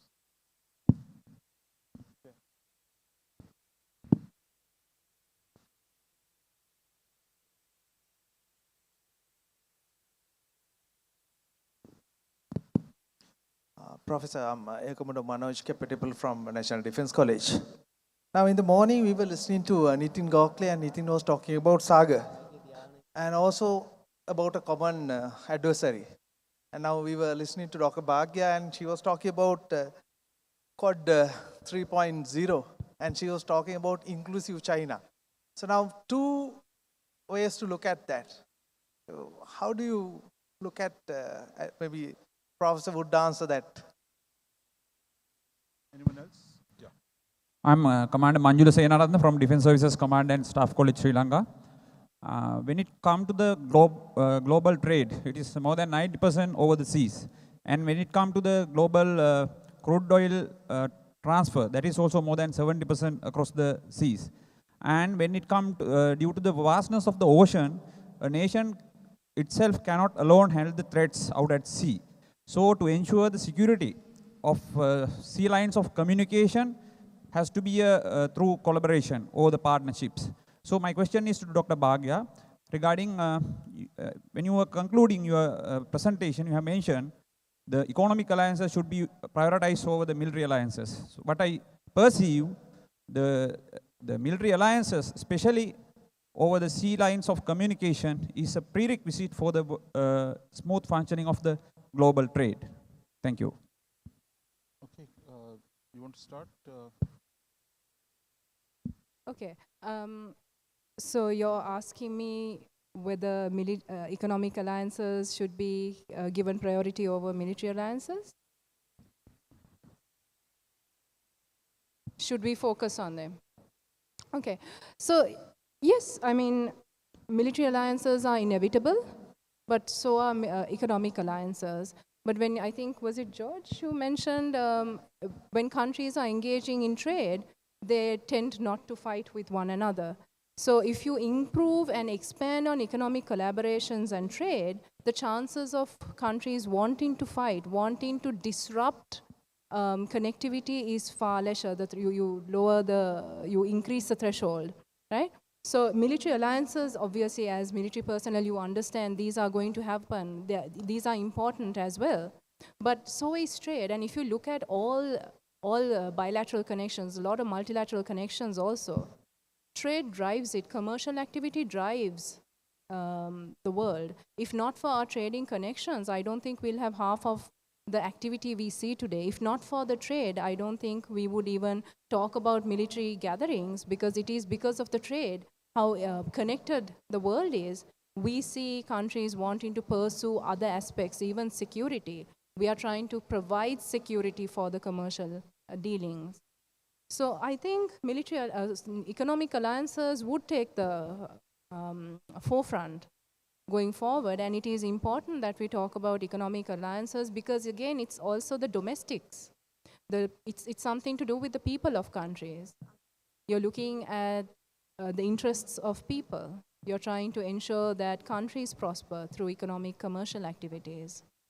So economic alliances are very important going forward over military alliances. Not that they shouldn't happen, don't get me wrong, but I still think economic alliances and connectivity commercially would be a driving force in the world. See, I think there was a question about regional and I think we should not make too much about regional or non-regional alliances. Whatever works for a country, that should be taken forward. And so there is no a priori preference for one. I mean, if like in ASEAN, the regional organizations work, they're working with it. But some of them also work with outside the region. So for example, is Quad a regional organization? I mean, if you want to say America is a resident power, India, China, India, Japan, Australia are Asian powers. So therefore, it is a regional institution, you can say. BRICS, Brazil, India, Russia, China, South Africa, I mean, almost across the world. That's not a regional organization, but India is sitting there as well. So it is what suits you is the most important thing, not get stuck in, is this regional, therefore why are we not doing more regional? Regional works only when everybody wants to work. So at this point, I think for countries like ours, the challenge is to grow ourselves, bring more prosperity to our people.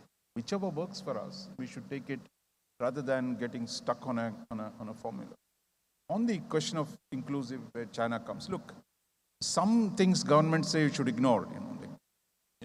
India says inclusive development, or it's a nice sentiment. But why is India sitting closely in Core 2.0? Is because China is pushing it on its territory. For Japan, which has had a deep economic relationship with China, in fact, much of the infrastructure in China was built by Japanese, that when China grew, became number one in Asia and was pushing on Japanese territories, so the Japanese had to revive their alliance with the United States. So this notion, Chinese are getting upset, therefore they're doing all these things. Much of the Indo-Pacific, much of the regional groupings are because of the Chinese assertion. Whether it's Philippines territory, whether it is Vietnam, whether it is Japan, India. So there is a new policy in China. And I think we should not conflate, it's easy, like the Chinese say, oh, it's all because Indo-Pacific, that everything has gone wrong. But what you did preceded all these things, because after all, US still has the most important economic relationship with China. Japan has the most important economic relationship, and even India relative to the others. So I think we should not buy into this, somehow it is actions by region that has upset the stability of the region. I mean, after all, China grabs part of the South China Sea. The others are going to respond eventually. If you say, look, Indonesia is 2,000 kilometers away from China, but you say, I have fishing rights in Natuna Island, I mean, by which logic do you justify that? You can only justify it by history. Like Putin is justifying, Ukraine always belonged to Russia. So Chinese can say, look, we have a right in the Natuna war. If you can get away with it, people have no choice. But people will push back. And I think that is what is happening in the region. And it's not that China is reacting to other people. So I think we should be clear in the cause and effect. In the morning, Harinda explained, the US announced to pivot to Asia, but cooperation with the US was far more important. It's when it became too much of the Chinese assertion that's what we've seen the current situation unfold. So any questions, please? I mean, we got a lot of, yes, sir. There, the two questions, one after, yeah.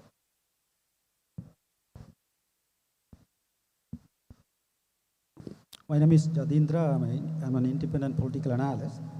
I have two questions to Dr. Ganeshan Ignaraja. You identified some major factor as a reason to the economic crisis what we are facing now.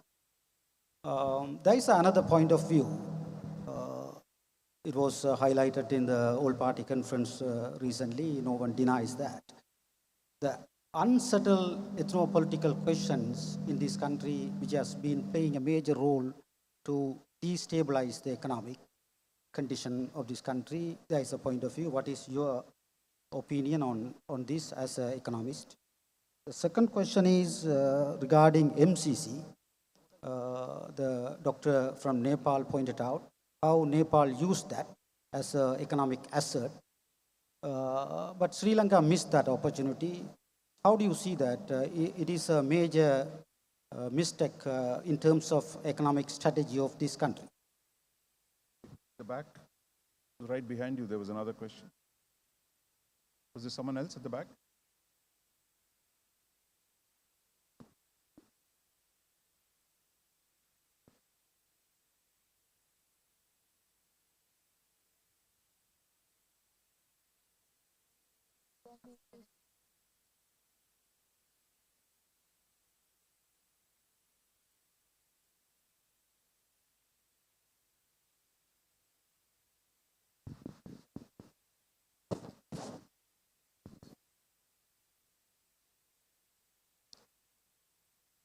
Good afternoon, everyone. Speak up, please.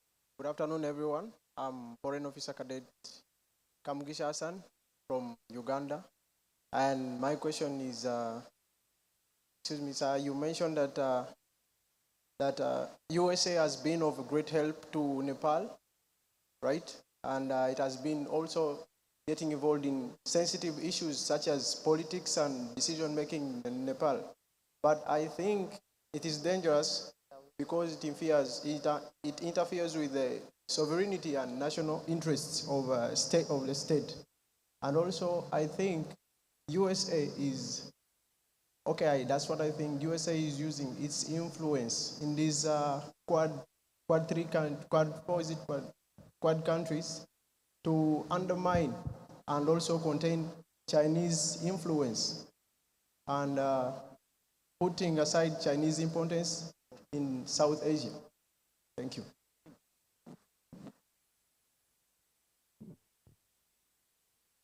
Thank you. On the MCC, initially, we are the first country who's joined, we requested for MCC, and it was approved. And in last 7 years, we had 7 different prime ministers, 7 different government from almost all the political parties of Nepal. And when they were in power, everyone said that we'll pass MCC. But as I said, when David Rains visited Nepal and he said that MCC is a part of Indo-Pacific Strategy, all the left parties took a step back. Now, how did you deal with that? I mean, obviously, Chinese were upset because they started advocating not to get MCC passed. But we were started feeling that, looking at the Sri Lanka example, we were closely following MCC in Sri Lanka because Sri Lanka did not approve that, and finally all those crises that you have come through, the debate started coming in Nepal that if you don't get MCC, one, American would be upset. Second, the whole Western community might not like that, and they will be abandoning Nepal like the way they have done to Sri Lanka. So maybe Nepal can enter into a strategy, a kind of death trap or economic crisis, whatever. They will isolate us. That is one realization that came to the Nepalese political party. Second is that all the left political parties, openly they said that it's against sovereignty because it has military component and all those. But when we passed that MCC, what we did is we make some clause in that stating that the moment it crosses certain objective, that which is economic, investing into road and transmission line, if it go beyond the objective, then we can cancel that MCC anytime, which is in the clause that MCC can be cancelled by giving information to them, like 1 year or 1 month information, and we can stop it anytime. And then that is what we made in the manual. While passing the MCC, while ratifying it, we mentioned that we put certain conditions on that, and we got it approved. Second debate that we started in Nepal is that we are a small country. We should not be caught into these big power play. Even if MCC is strategic, and if US want to contain China to Nepal, do we have the capacity to stop that? Do we have the capacity to stop, or we have no role in this? I mean, if China and US want to confront, they will not have to sign any MCC or any agreement like BRI. They can confront in Nepal because they're small states. So what we said that when you take BRI, we accept it as an economic entity, and we should advocate about it. We should make our neighbors confident. We told Indians, BRI is economic. We look at it in BRI perspective. It might have a strategy, but we are not looking at it.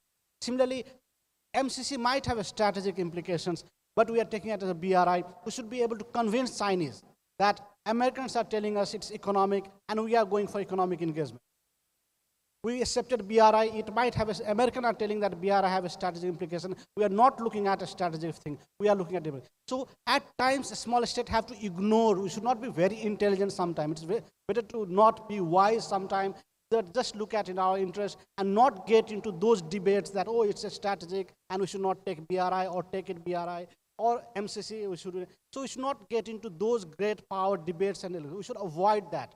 That is what Nepal did at the moment. Realizing that we can be isolated, it can have long-term implications, we ignored certain facts.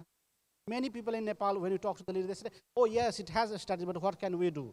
Can we fight on behalf of the Chinese, or can we fight on behalf of the Americans? Neither can we fight for Americans, nor. So what we can do best is to, avoid it. In 7 years, we could have already taken the money and have all the developments. Now we could have even extended this MCC debate for another 7 years. We thought it's best to take it, spend it, and end the debate. Thank you very much. There were three sort of questions. The first was one on the ethnic issues underlying the economic crisis. Now, that's a difficult one to answer, but I spent quite a bit of the 15, 20 years I worked at the Asian Development Bank working on Afghanistan, Myanmar, and Cambodia, which are all conflict countries. And the one thing I learned from working on those countries is that if you have conflicts, internal, your growth is going to be much worse than otherwise, right? And when you apply it to Sri Lanka, there was a 30-year conflict, and by definition, that affected growth negatively. The second aspect of that is that much of our development in Sri Lanka is basically in and around Colombo, right? So it's very lopsided economic development. 70% of the GDP, I think, in the country is here. And when I left Sri Lanka 30 years ago to go and work abroad and study, and I came back, that percentage hadn't changed. So the pie is in one bit of the country, right? So you miss the deep south and you miss the north and east. And it's no coincidence, perhaps, that those have been regions that you've had upheaval because there are no opportunities, right? So I think there are some deep roots. Whether they're related exactly to the present crisis is hard to draw, but there are definitely some interesting points. On the MCC debate, I've participated, I've written on this. Basically, I came down with costs and benefits, and as a development banker, again, working on aid for a long, long time, I felt that the benefits outweighed the costs, right?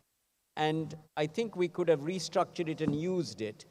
There was a fundamental misunderstanding in Sri Lanka of what is a grant and what is a loan. A grant is free from a donor that does not have to be paid back. A loan, such as the Hambantota port, has 6% interest rates attached to it, which is one of the contributory causes to our debt problem. It is not the only one.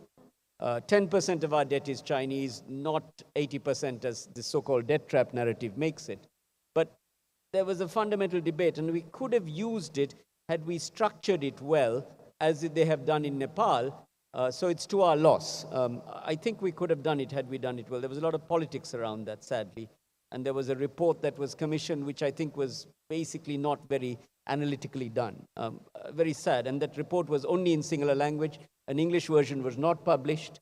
It was really very, very strange. I've not seen this in any of the other 30 countries I've worked in globally. On the FTA point, okay, so FTAs with China right now when we are in a debt crisis. For me, the sequence is, first, we do those three things I showed you. We restructure the debt, we stabilize the macroeconomy through an IMF program, and then we do economic reforms.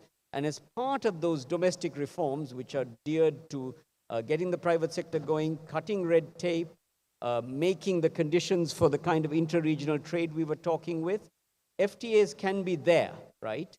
But two conditions are important before we do FTAs. First, we must have the right negotiating capability. When you negotiate with a country like China, they are past masters at doing FTAs. Sadly, our negotiating capacity is very, very weak in Sri Lanka to negotiate. We have to build that up, and we'll have to get the right expertise. Hence my idea of having a USTR type institution for us to do trade negotiations professionally. And that is something, I think some time ago, there was some discussion, I suggested that USAID might help us to develop that because, that is something very important. Second condition, you need to have adjustment assistance if you open up to trade with China, right? China produces goods at a price that no one else can compete with, including Sri Lanka. I don't like the concept of absolute advantage, but China comes closest to it. And a lot of it is subsidized by government subsidies from China that are not reflected in any kinds of trade statistics, right? So if we are going to negotiate with China and do trade opening, we have to make sure we have very good anti-dumping legislation. So if there's a flood of Chinese goods, we can have some mechanisms to deal with it. And second, there are sectors that are going to win and sectors that are going to lose, right? And remember, we only export $100 million to China, and we import 2.8 billion worth of import. So we have a massive trade deficit with China, and we have a trade surplus with the US. That was the interesting contrast. So to grow that 100 million, we need to make sure our exporters can export to China. And will they buy our tea? I doubt it. They drink green tea, not black tea. Will they buy our garments? Maybe. Will they buy our gems and jewelry? Perhaps, if we can package it right. So these are the serious supply questions, right? And then to avoid a flood of cheap Chinese goods, we have to make sure we have anti-dumping, and we also have to make sure we have adjustment assistance. And what matters for us from the FTA is not so much the trade, but the investment side. I hope that China will come and invest in the Hambantota zone. They're not there yet. They've built us a beautiful zone. Investments have not come in yet. We have a port city. My hope is that Chinese will actually take a lead in helping us to attract the professional and financial services into that port city, which is just here, by the way. That is where the FTA comes, rules-based trade. I hope that helps. Thank you. Any other questions? Otherwise, we'll bring this panel, this session, and the... Is there a hand? Yeah, okay. The last question then. Is there anybody else? Okay, the last question, young lady. My name is Samindhi Kusalya. I am an undergraduate reading for the degree Strategic Studies and International Relations in KDU. So my question is forwarded to Dr. Ganeshan. In your presentation, sir, you mentioned that we should go and ask for help from IMF. So my question is IMF the only viable solution for Sri Lanka? And my next question is, what is the assurance that IMF can give for Sri Lanka that crisis may not escalate further as it happened in East Asia during 1997, crisis after getting assistance from IMF? Thank you. No, thank you very much. So on the second part, countries in East Asia in 1996 were in a crisis and then they went to the IMF and the IMF helped them get out of the crisis, not the other way around. The IMF did not cause a crisis in East Asia. Okay, so just to get that right, and I'm happy to explain that to you in much greater detail. At this point, right, so Sri Lanka owes 7 billion this year to our creditors, and we have reserves of less than $1 billion, perhaps, depending on what number you believe, Mr. Cabral's number or the IMF calculation, right? How are we going to find the 6 billion, right? So there's a problem, right? India came with $1 billion and maybe something else. China has been reluctant to give us money beyond what they've given us. The IMF, Sri Lanka joined the IMF in the 50s. And it is meant to be there to help countries in external financial deficits. Now, there are some advantages of IMF. If we go to the IMF, it means we can then borrow from the international capital market, okay? In 2019, once we had the tax cuts, we lost our rating with international rating agencies, and we could not borrow anymore from the international capital market, right? If we go to an IMF program, we can then borrow again to keep this country afloat while we restructure, right? So that's the first advantage. Second, if we go to the IMF, there's $2.5–3 billion of World Bank and ADB assistance to come, and that will also be very useful for us to keep the country afloat as we go through, yeah? So there are some advantages. And then the third is technical assistance from the fund. We need technical assistance to get our fiscal deficit under control. We spend 20% of GDP, we have tax base of 10% of GDP. This is no longer sustainable anymore because we are on a debt crisis at the moment, yeah? So now what are the conditions? IMF will come with half a dozen things that are predictable. Sri Lankan government have floated the exchange rate, but it's still not quite effective. In the parallel exchange rate is there 400 thing to the dollar versus probably 200 and something in the official rate. That's no longer sustainable because we cannot defend the rupee anymore. So we'll have to float the rupee within a band. Okay? Second, we're going to have tax reform. We're going to have to raise taxes. There's no question about that in this country, sadly. We're going to have to look at expenditure reform. We are going to have to cut red tape. These are things we're going to have to do, sadly. And so I think it's the only solution. India and China are not bringing the kind of monies that we would like, which is 6 billion this year. And by the way, this is 4 to 5 billion for the next 5 to 6 years we need to find for the debt repayments alone. I'm not talking about importing a single medicine, a single bit of food, a single bit of anything. This is how serious a crisis we're in today. Happy to talk to you further if you think I'm wrong. Please tell me I'm wrong. I wish I was wrong. Thank you. So none of us understand economics enough to challenge you, but we take broadly the proposition that, look, I think what you're making is a very important point, which is anything you want to do with the world, one of the core elements is your internal reform. That is, we can't expect to improve our bargaining power with the world without producing internal change. The idea that I will remain as I am, but I'm going to negotiate with the rest of the world for better terms, I think that's fundamentally impossible. So I think since all of us have huge potential for development, unlike the advanced countries, that we have a long potential for growth. Therefore, for us, the important thing is to, how do we build on that potential? Rather than, trying to duck the difficult things the longer you duck, the harder it is going to get for us to change. And I think all of us have gone through this phase in India. Pakistan, for example, went into the IMF program and pulled back because it was populist to say, look, IMF is all bad. See, if you remember 2 years ago, Pakistanis were saying CPEC is a game changer, CPEC is a game changer. But today, even Imran Khan, nobody in Pakistan today is willing to say CPEC is a game changer. So I think that brings me to, as I bring this panel to a close, it's really one of the central themes. It's not just saying BRI is economic, Indo-Pacific is economic, or Indo-Pacific is strategic. A lot of these arguments are made by people like me, who are strategic types, who know nothing about economics, forget commerce.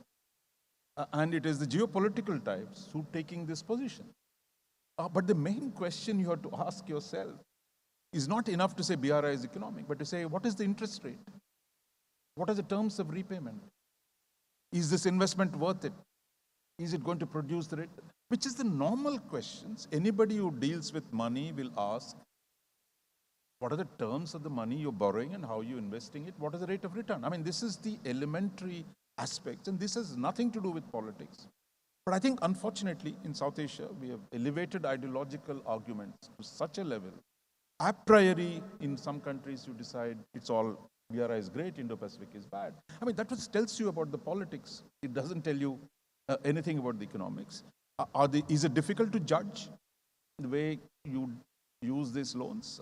I think there's IMF, there's World Bank. They've had rules for international projects. It's not as if Chinese have invented international projects. For all the talk about BRI, we've had grand European projects. The Suez Canal was built, when was it, in 19th century, which changed the world far more consequentially than BRI will ever do. All the great cities in East Asia were built by the European capitalists. So this notion that somehow this is some kind of a great thing, greatest thing since sliced bread.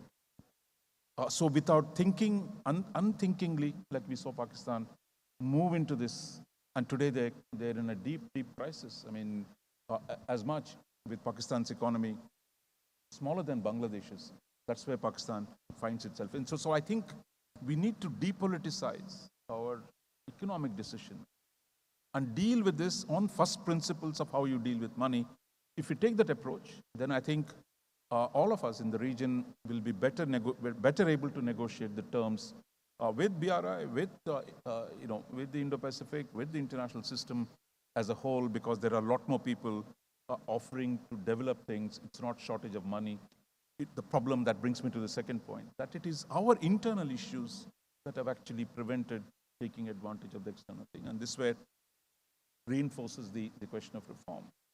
We've seen, for all the, that what George Cook talked about, that US is still the largest trader for Sri Lankan goods, US and EU with the GSP preferences.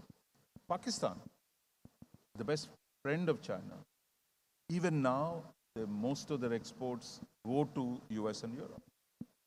So for all the political rhetoric that we've had, India's trade this year with the US is $160 billion. Our trade with Russia is 10. This is what has changed in the last 20 years. So I think those of us who can take advantage of the open markets, the open systems.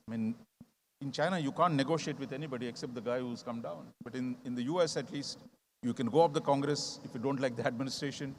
You can mobilize your diaspora. You can do all kinds of things, which you can't do in China.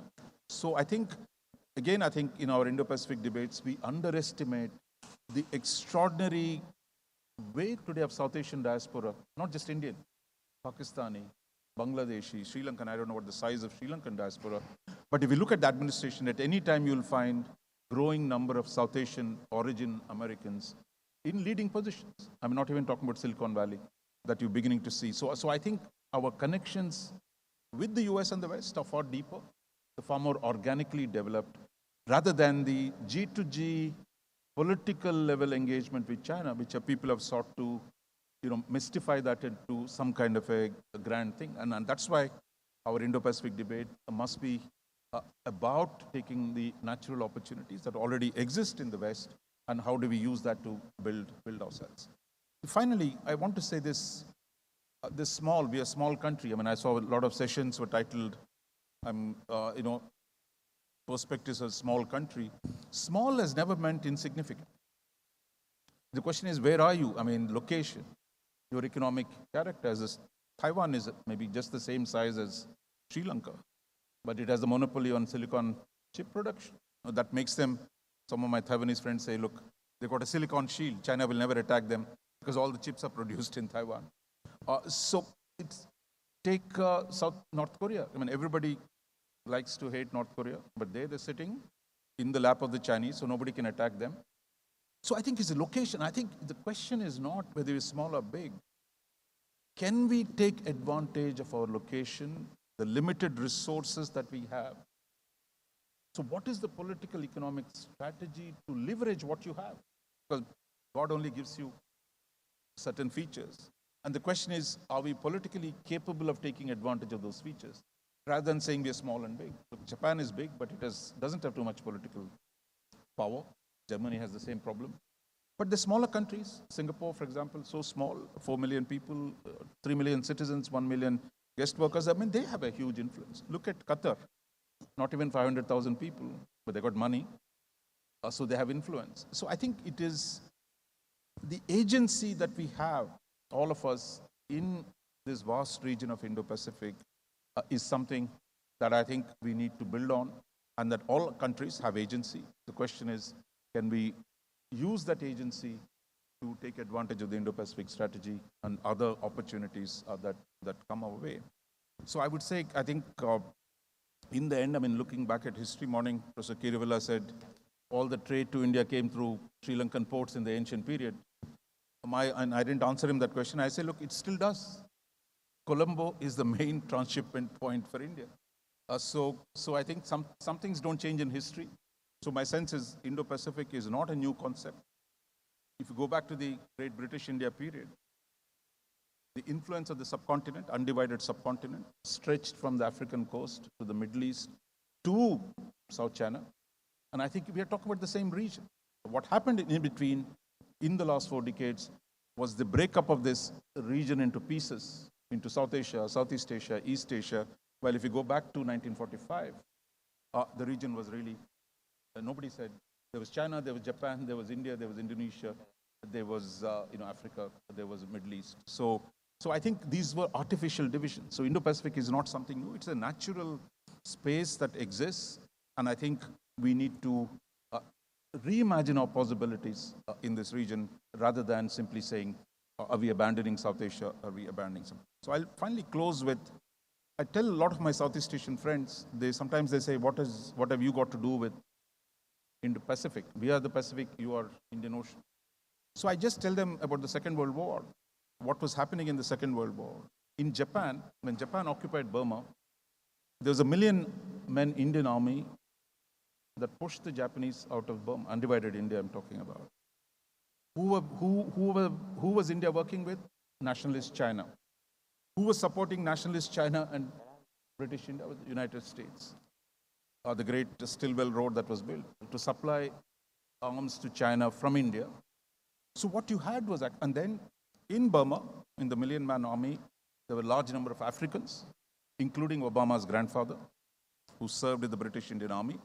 So you're talking about, in 1945, this region was already integrated, but it is the inward-oriented, insular policies that actually saw this withdrawal from this region. And so I tell my Southeast Asian friends, where do you think the word Southeast Asia originated? With the Lord Mountbatten's Southeast Asia Command. Where was the headquarters? in Kandy, Sri Lanka. So Sri Lanka, in some ways, was really connected to the idea of Southeast Asia. I know that is the point when Sri Lanka almost joined ASEAN. I didn't realize it was almost joined SEATO as well. So I think Sri Lanka is in the center of the Indian Ocean. This is the point we began with in the morning.